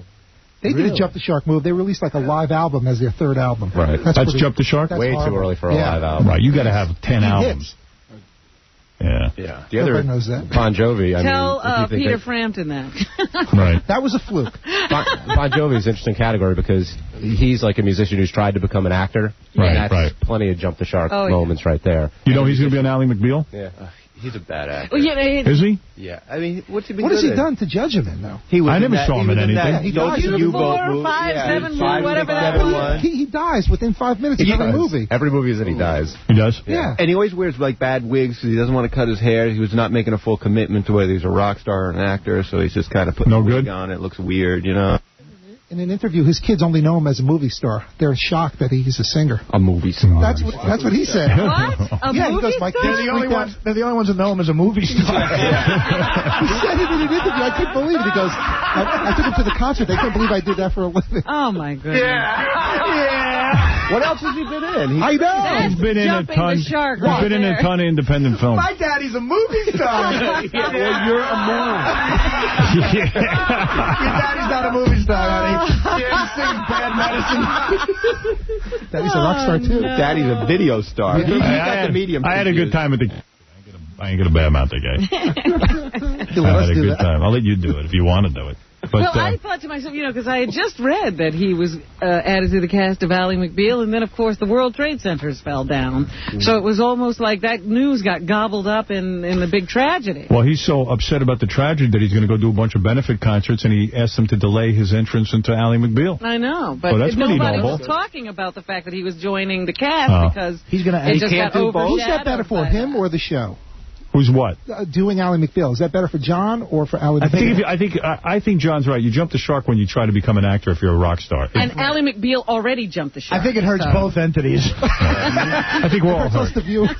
I don't think when rock stars try to become actors. I was thinking about Bowie, Jagger. They're still trying to be a movie star. How about pop stars? In fact, someone associated with my movie told me Jagger called him and said he went to see my movie. He goes, "That's the kind of movie I want to make." And now he's like busy trying to write like a Private Parts. Private Parts movie for himself? Yeah. Really? Dude, what about comedians always wanting to do tunes? Always want to be singers. Eddie Murphy when he came out with that song. Yeah, that's it. They jumped the shark. Yeah. Or the drama thing. The comedians who want to do drama. Did Kinnison jump the shark when he did Wild Thing and all those videos? Yeah, when he went down that whole road. I mean, the rock he star. sort of jumped the shark when he just showed up with girls all the time. It was just kind of the same old thing. Well, he had Wild Thing on that one album, which was all comedy. Then the next album he came out with, it was one side comedy, the other side was all cover tunes. It was like 5 cover tunes. It's when they become serious about the music. Like Eddie Murphy, dead serious. We had a video on MTV. See, Eddie Murphy was really funny because he was a comic who could do like impressions of Stevie Wonder, and they were really good. And they sounded good. And then everyone told him how good they were, and he said, "Hey, I can do this for a living." And that's when he... The saddest thing was when he had... Party all the time, party all the time, party all the time. But remember, at his wedding, the music was his music? Yeah, and didn't he write a song about booty, or like a girl's booty? Boogie in your butt or something? Boogie in the butt. That's the other move, hooking up with that was funny. That was on but that was on a straight comedy album. That was a comedy song. How could it be? Was the musical release? So here's the TV show, man. You sit around and talk about stuff. Why you got to make a game out of it? That's it. Screw it. Well, this was the argument. That was the argument. You hire me as the host. I'll bring Robin and the gang to the party, and we'll sit and talk about stuff. That's right, man. And then we'll make a fortune. We have a show. And then now it's even. All you got to do is come in and mention stuff. I know. Right? And then we goof on you. Right. This guy's a computer programmer. It's the funniest. Did the Munsters ever jump the shark? His day job. No. The Munsters jumped the shark with the new Munsters. Yeah, that doesn't count. The Munsters and the Addams Family never, ever jumped the shark. Great show. Yeah. They were died great. young, which is smart. Munsters is better, though, right? Don't you think? Munsters is much better than Addams Family. The Munsters also survived 2 Marilyns. You had Beverly Owen and Pat Priest. And it didn't matter. Didn't matter. That's a very rare thing to survive. Like The Witch was having a hard time surviving. With the 2 dicks. The 2 dicks. The 2 neighbors. But I'll tell you something. The Munsters and the Addams Family is great. Yeah, there isn't a better. Can't determine what's better. They're both classic television shows. Short runs, both of them. Very short, like 50 episodes. Yeah. See, if the Three Stooges had all died in a plane crash after Curly died, then they would have been perfect. They never would have jumped the shark. I was just watching them last night on something, laughing hysterically at Curly. How about Abbott and Costello? I don't think they ever jumped. I mean, Costello, let me think. Yes, they did. Sure, in the movies. Well, yeah, right. Some of their movies. The TV show was good, though. TV show was brilliant. The show was great. How about Hogan's Heroes? Hogan's Heroes jumped when they replaced Ivan Dixon, who was the black guy on it, with another black guy, but didn't have him have the same name for some reason, and it went all downhill from there. Hogan. I know nothing. What a premise. A Holocaust comedy. How did you sell that? You know what? I have an idea. I've produced a couple of TV shows, and I go in and I pitch these shows. I know if I wanted to, I got a comedy about the Holocaust. You could not sell that I show. couldn't sell that show. You couldn't sell that show. It's amazing. You know? Well, yeah, and that it was funny. It was great, that show. It was. Well, you see, people, it wasn't a concentration Nice camp. Nazis. It was great. It was a prisoner of war. Prisoner of war. There was fun Nazis. To get the comedy there. Well, now, what if Adolf was the wacky next-door neighbor? Is that supposed to be me, you idiot? Yeah. All right, let's just wrap up with a couple of news stories. I got a gang here that... They won't stop talking. No. We got nothing to do. Shut up, Clint. Go ahead. But it was great that the Nazis were nice guys. So that's why the show worked. Like the Afghan rebels are nice guys. We're sending them aid We're now. sending them food. And they were complete idiots. That's right. That's what was cool about it. They were morons. Yeah. But as you say, Howard, we are sending aid to the Afghanistan people. Here is our president to explain why. President George W. Bush, $320 million to be sent to feed the Afghanis. Wow. Where are these tapes? Number 2, they were somewhere over there. I handed them to you earlier. I'm having a hard time staying organized here. I'll play Star Trek ones. I got a bunch of Star... Oh, here we go. Okay. Number 2? Yes. All right. I got them all. There's no question that we're an angry people about what happened to our country. I don't know. But in our anger, we must never forget we're a compassionate people as well. I'm warning you. Wow. We're compassionate. We're punks. We're getting real compassionate. So we will be spending a lot of money to feed the Afghani people who are being held hostage, they say, by this Taliban government. And I read in the paper today that we have been trying to negotiate with the Taliban about Osama bin Laden for several years now, since like the mid-'90s. We've been trying to convince them that he's a bad guy. But they're all associated with each other. What are you? They all make money for each other. How could we be talking to them trying to get... He feeds their whole government. I know. If the Taliban took over, they're a small group. They're in the drug business together. It's like trying to convince the mafia that the Godfather's no good and you should take him down. Right. I mean, why would we do that? What have you got for trade? It's a very weird thing. We've been trying to talk to this illegitimate government about a bad guy that they do business with all the time. And, you know, they share relatives and so forth. So it's kind of a weird thing. We're still trying to convince them. The Taliban is saying we need compelling evidence. Osama bin Laden is the perpetrator of the World Trade Center disaster. And they're saying if the United States can convince them that he is a bad guy, they will actually put him on trial. Hasn't the United States jumped the shark on this one when we start to send aid to the Afghanis? I'm having a really tough time with that chapter in the book because, I mean, people say Vietnam, people say a lot of different stuff, boycotting Olympics, but it's been ridiculous. America jumped the shark, I think, in the original Olympics in Munich when we didn't stand up to the terrorists then. I mean, you go downtown and you look, like, what more evidence do you need, you know? I mean, we're such a moral country that it's killing us. We're becoming the WPLJ of the world. Interesting. You know exactly what that is. How would you like to get 2 seats to stand right in the middle of Islamabad? Yeah. Go ahead, Robin. Here's some Pakistani dude who finally says that the evidence presented to him about terrorist Osama bin Laden is credible from the United States. They're even passing judgment on whether we're telling the truth or not. Here's Riaz Khan. Wasn't he in that movie, Wrath of Khan? This material certainly provides sufficient basis for indictment in a court of law. I hate to say it, but I think he's guilty. The new president of Infinity sounds an awful lot like this guy. I would like you to play. I'd like you to play more Jefferson Airplane. Jefferson Airplane, and not so much sex dog. Let's talk more rock. Not so much sex dog. Enough with the lesbian.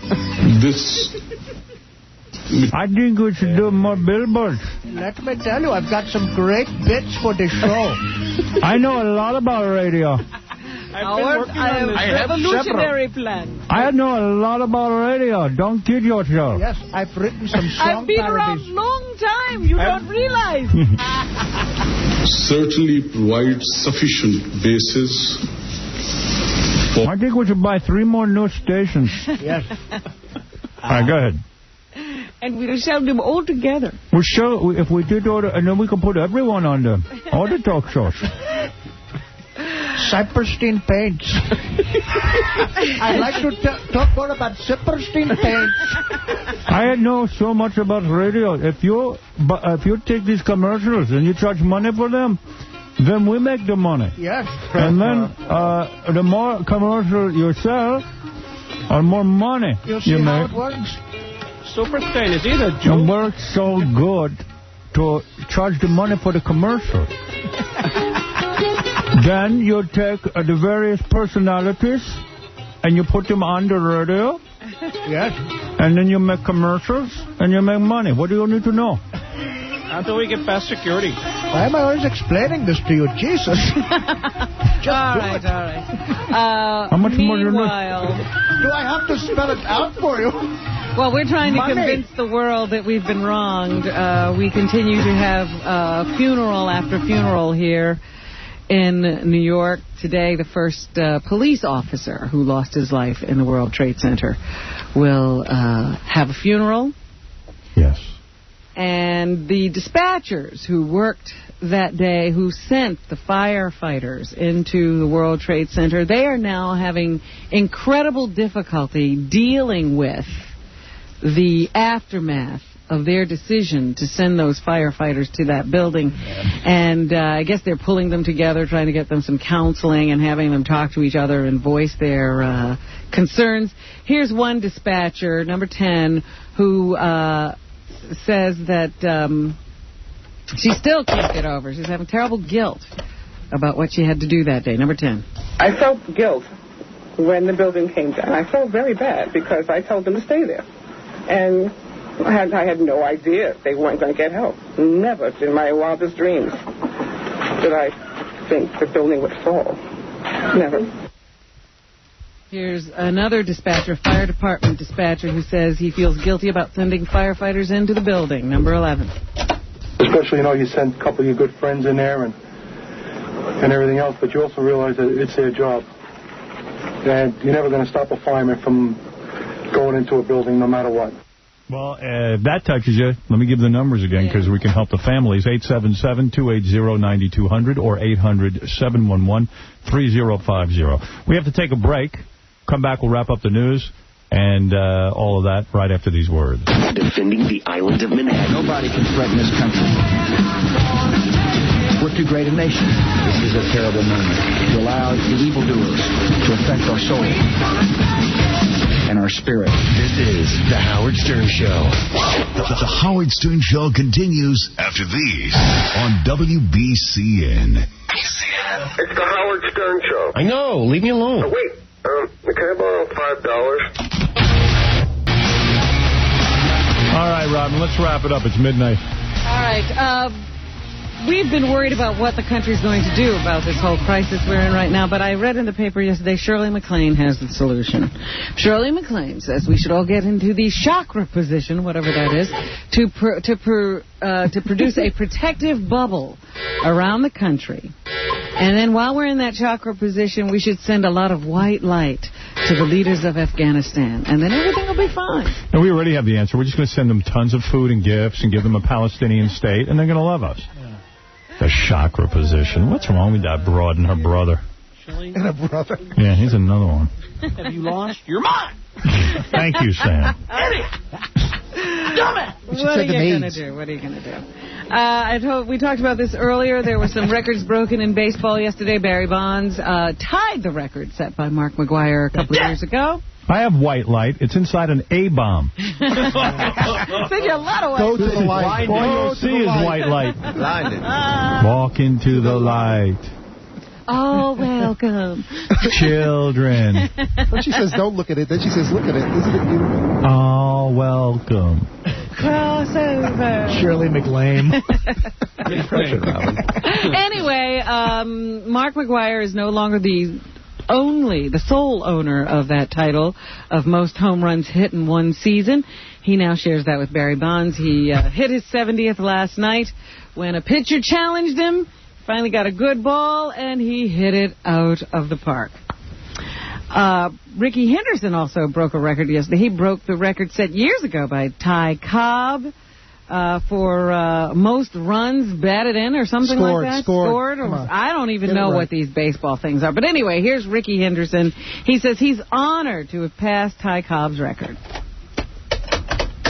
When I knew it was out, it was just so much joy came through me that, it was finally, over with. It was finally that I had broke the record. And eventually I have hit a home run. So I was very excited at that time. Eventually I have hit a home run? Eventually I have hit a sighted home run. Boy, this dude didn't even pay attention in school. I've been sighted. Who is that? Ricky Henderson. Was he born in this country? Yes, he was, I would imagine. How do you miss every bit of grammar? What's up? It was a stupendous moment. It was a thrill when I came to home plate just to have my teammates at home plate and celebrating with me. All right, you didn't do too bad on that last sentence. Here's another opportunity for him. Let's see how he does here. Go ahead, Ricky. So happened over the 23 years, I think I had went out there and... I went out there. My mom said he just jumped. My underwear. Ricky Henderson just jumped the shark? I went out there. I went out there with my underwears on the wrong side. I jumped them the sharks. When did you have to go through high school or somewhere, even 8th grade? I think they're too cool to speak right. No. I think he's really trying to speak right. There's some guys who purposely there are artists recording artists who want to act all black and street. So they even act like Eminem acts like he can't speak English. Yeah. And he's just really good at doing an impersonation. He could speak white. But Ricky here's trying to speak like white. And he's having trouble with it. Like white. He decided, I don't know which tense of the verb to use. I'll use them all. I don't think he's trying to be cool at all. And did my job as well as I can do.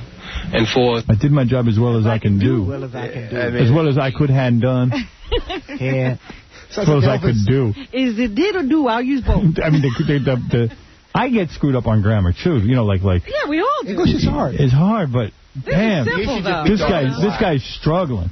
This is the simple stuff. I went out there and went out. 23 years I had gone. He's trying to say too much. He hit a stupid ball. It shows that, you have scored so many runs, and all of a sudden it's a record breaker. This record probably been held by Ty Cobb, they said, for 73 years.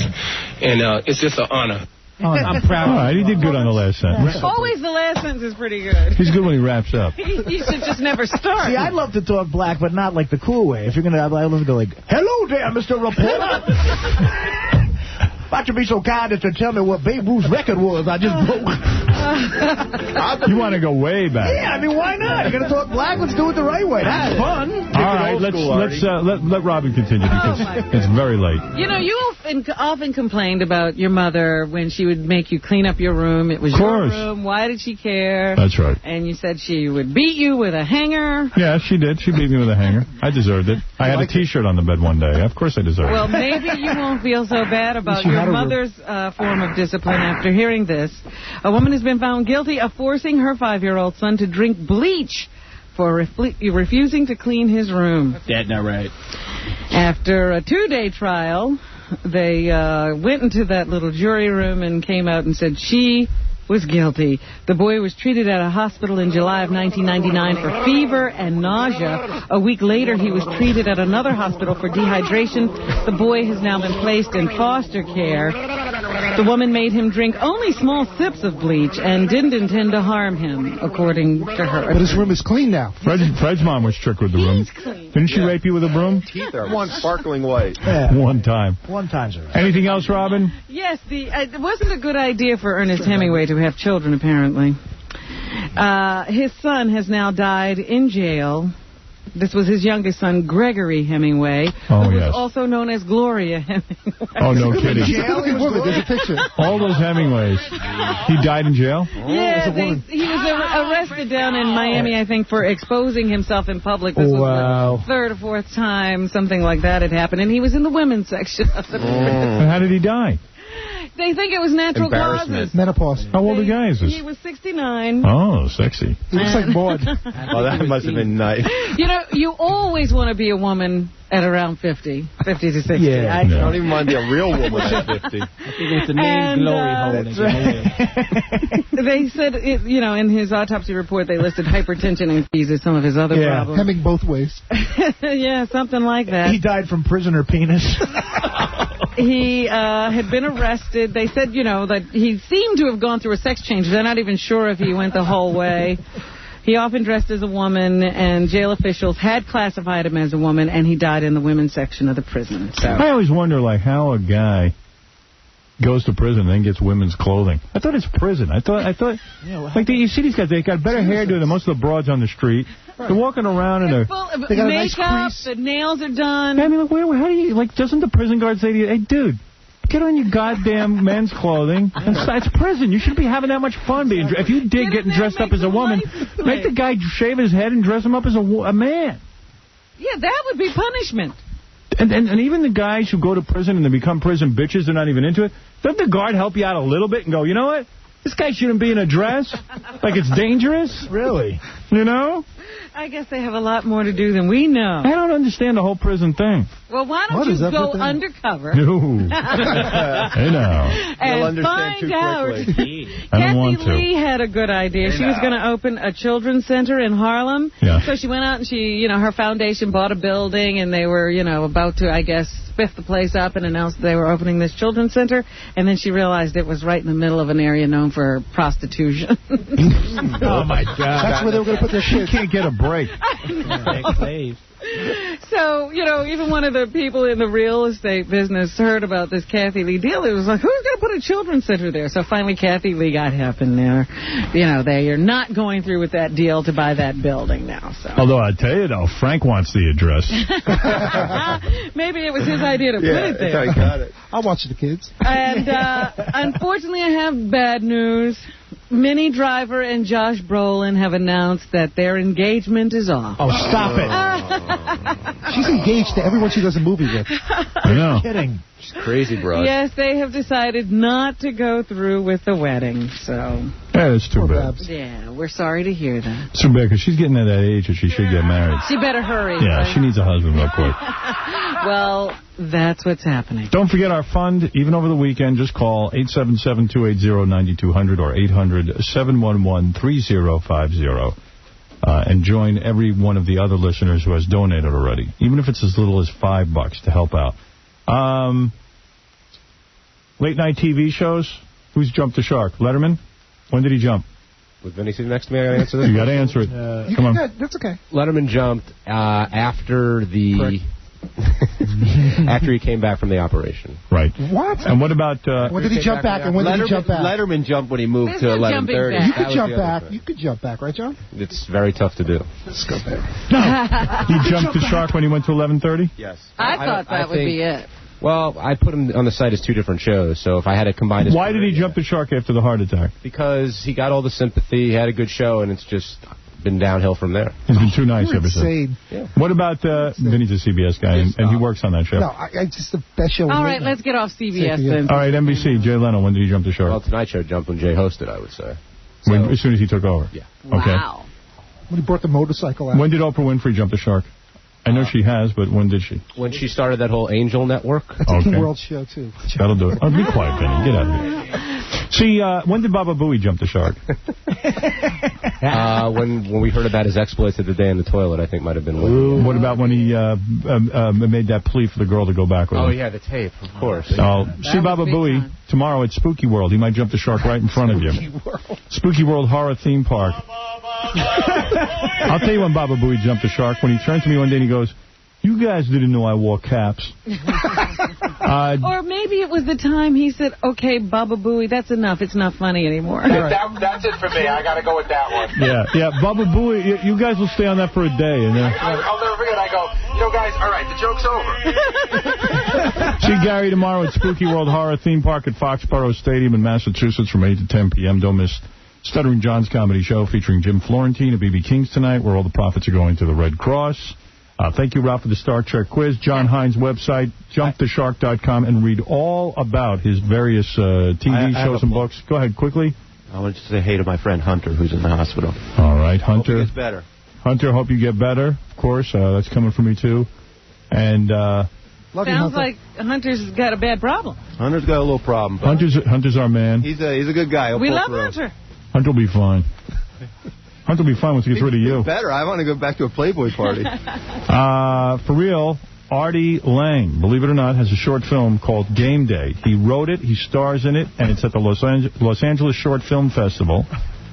Some say this is his Jump the Shark. Yeah. It's his Plan 9. Yeah, this Saturday at 7 p.m. in Hollywood. For tickets, call 1-800-965-4827. Craig Gass at Trump Marina, Atlantic City, next Friday, October 12th, with all his voices at the Comedy Connection in Providence, Rhode Island, November 2nd and 3rd.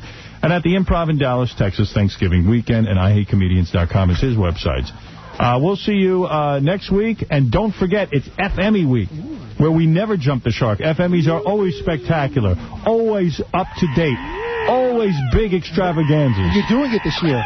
Yes, we are doing it. We're doing it. What do you mean by we're doing it? There was some controversy whether the Emmys were going to happen this year. It was the Emmys. The FMEs were always going I know. on. I'm just giving They've you your props. upped security, but they're doing it. We're doing it. No red carpet, though, right? We've upped security. We actually woke Ronnie Mund up, and next week he'll be out there awake. He's actually standing next week. That's right. Yeah, he's not going to sit in that chair all day. All right, and we'll see you next time. And Carney Wilson, Chris Kattan, and a lot of other people coming soon. Daryl Hannah, Dan the Farter, David Spade, and many, many more.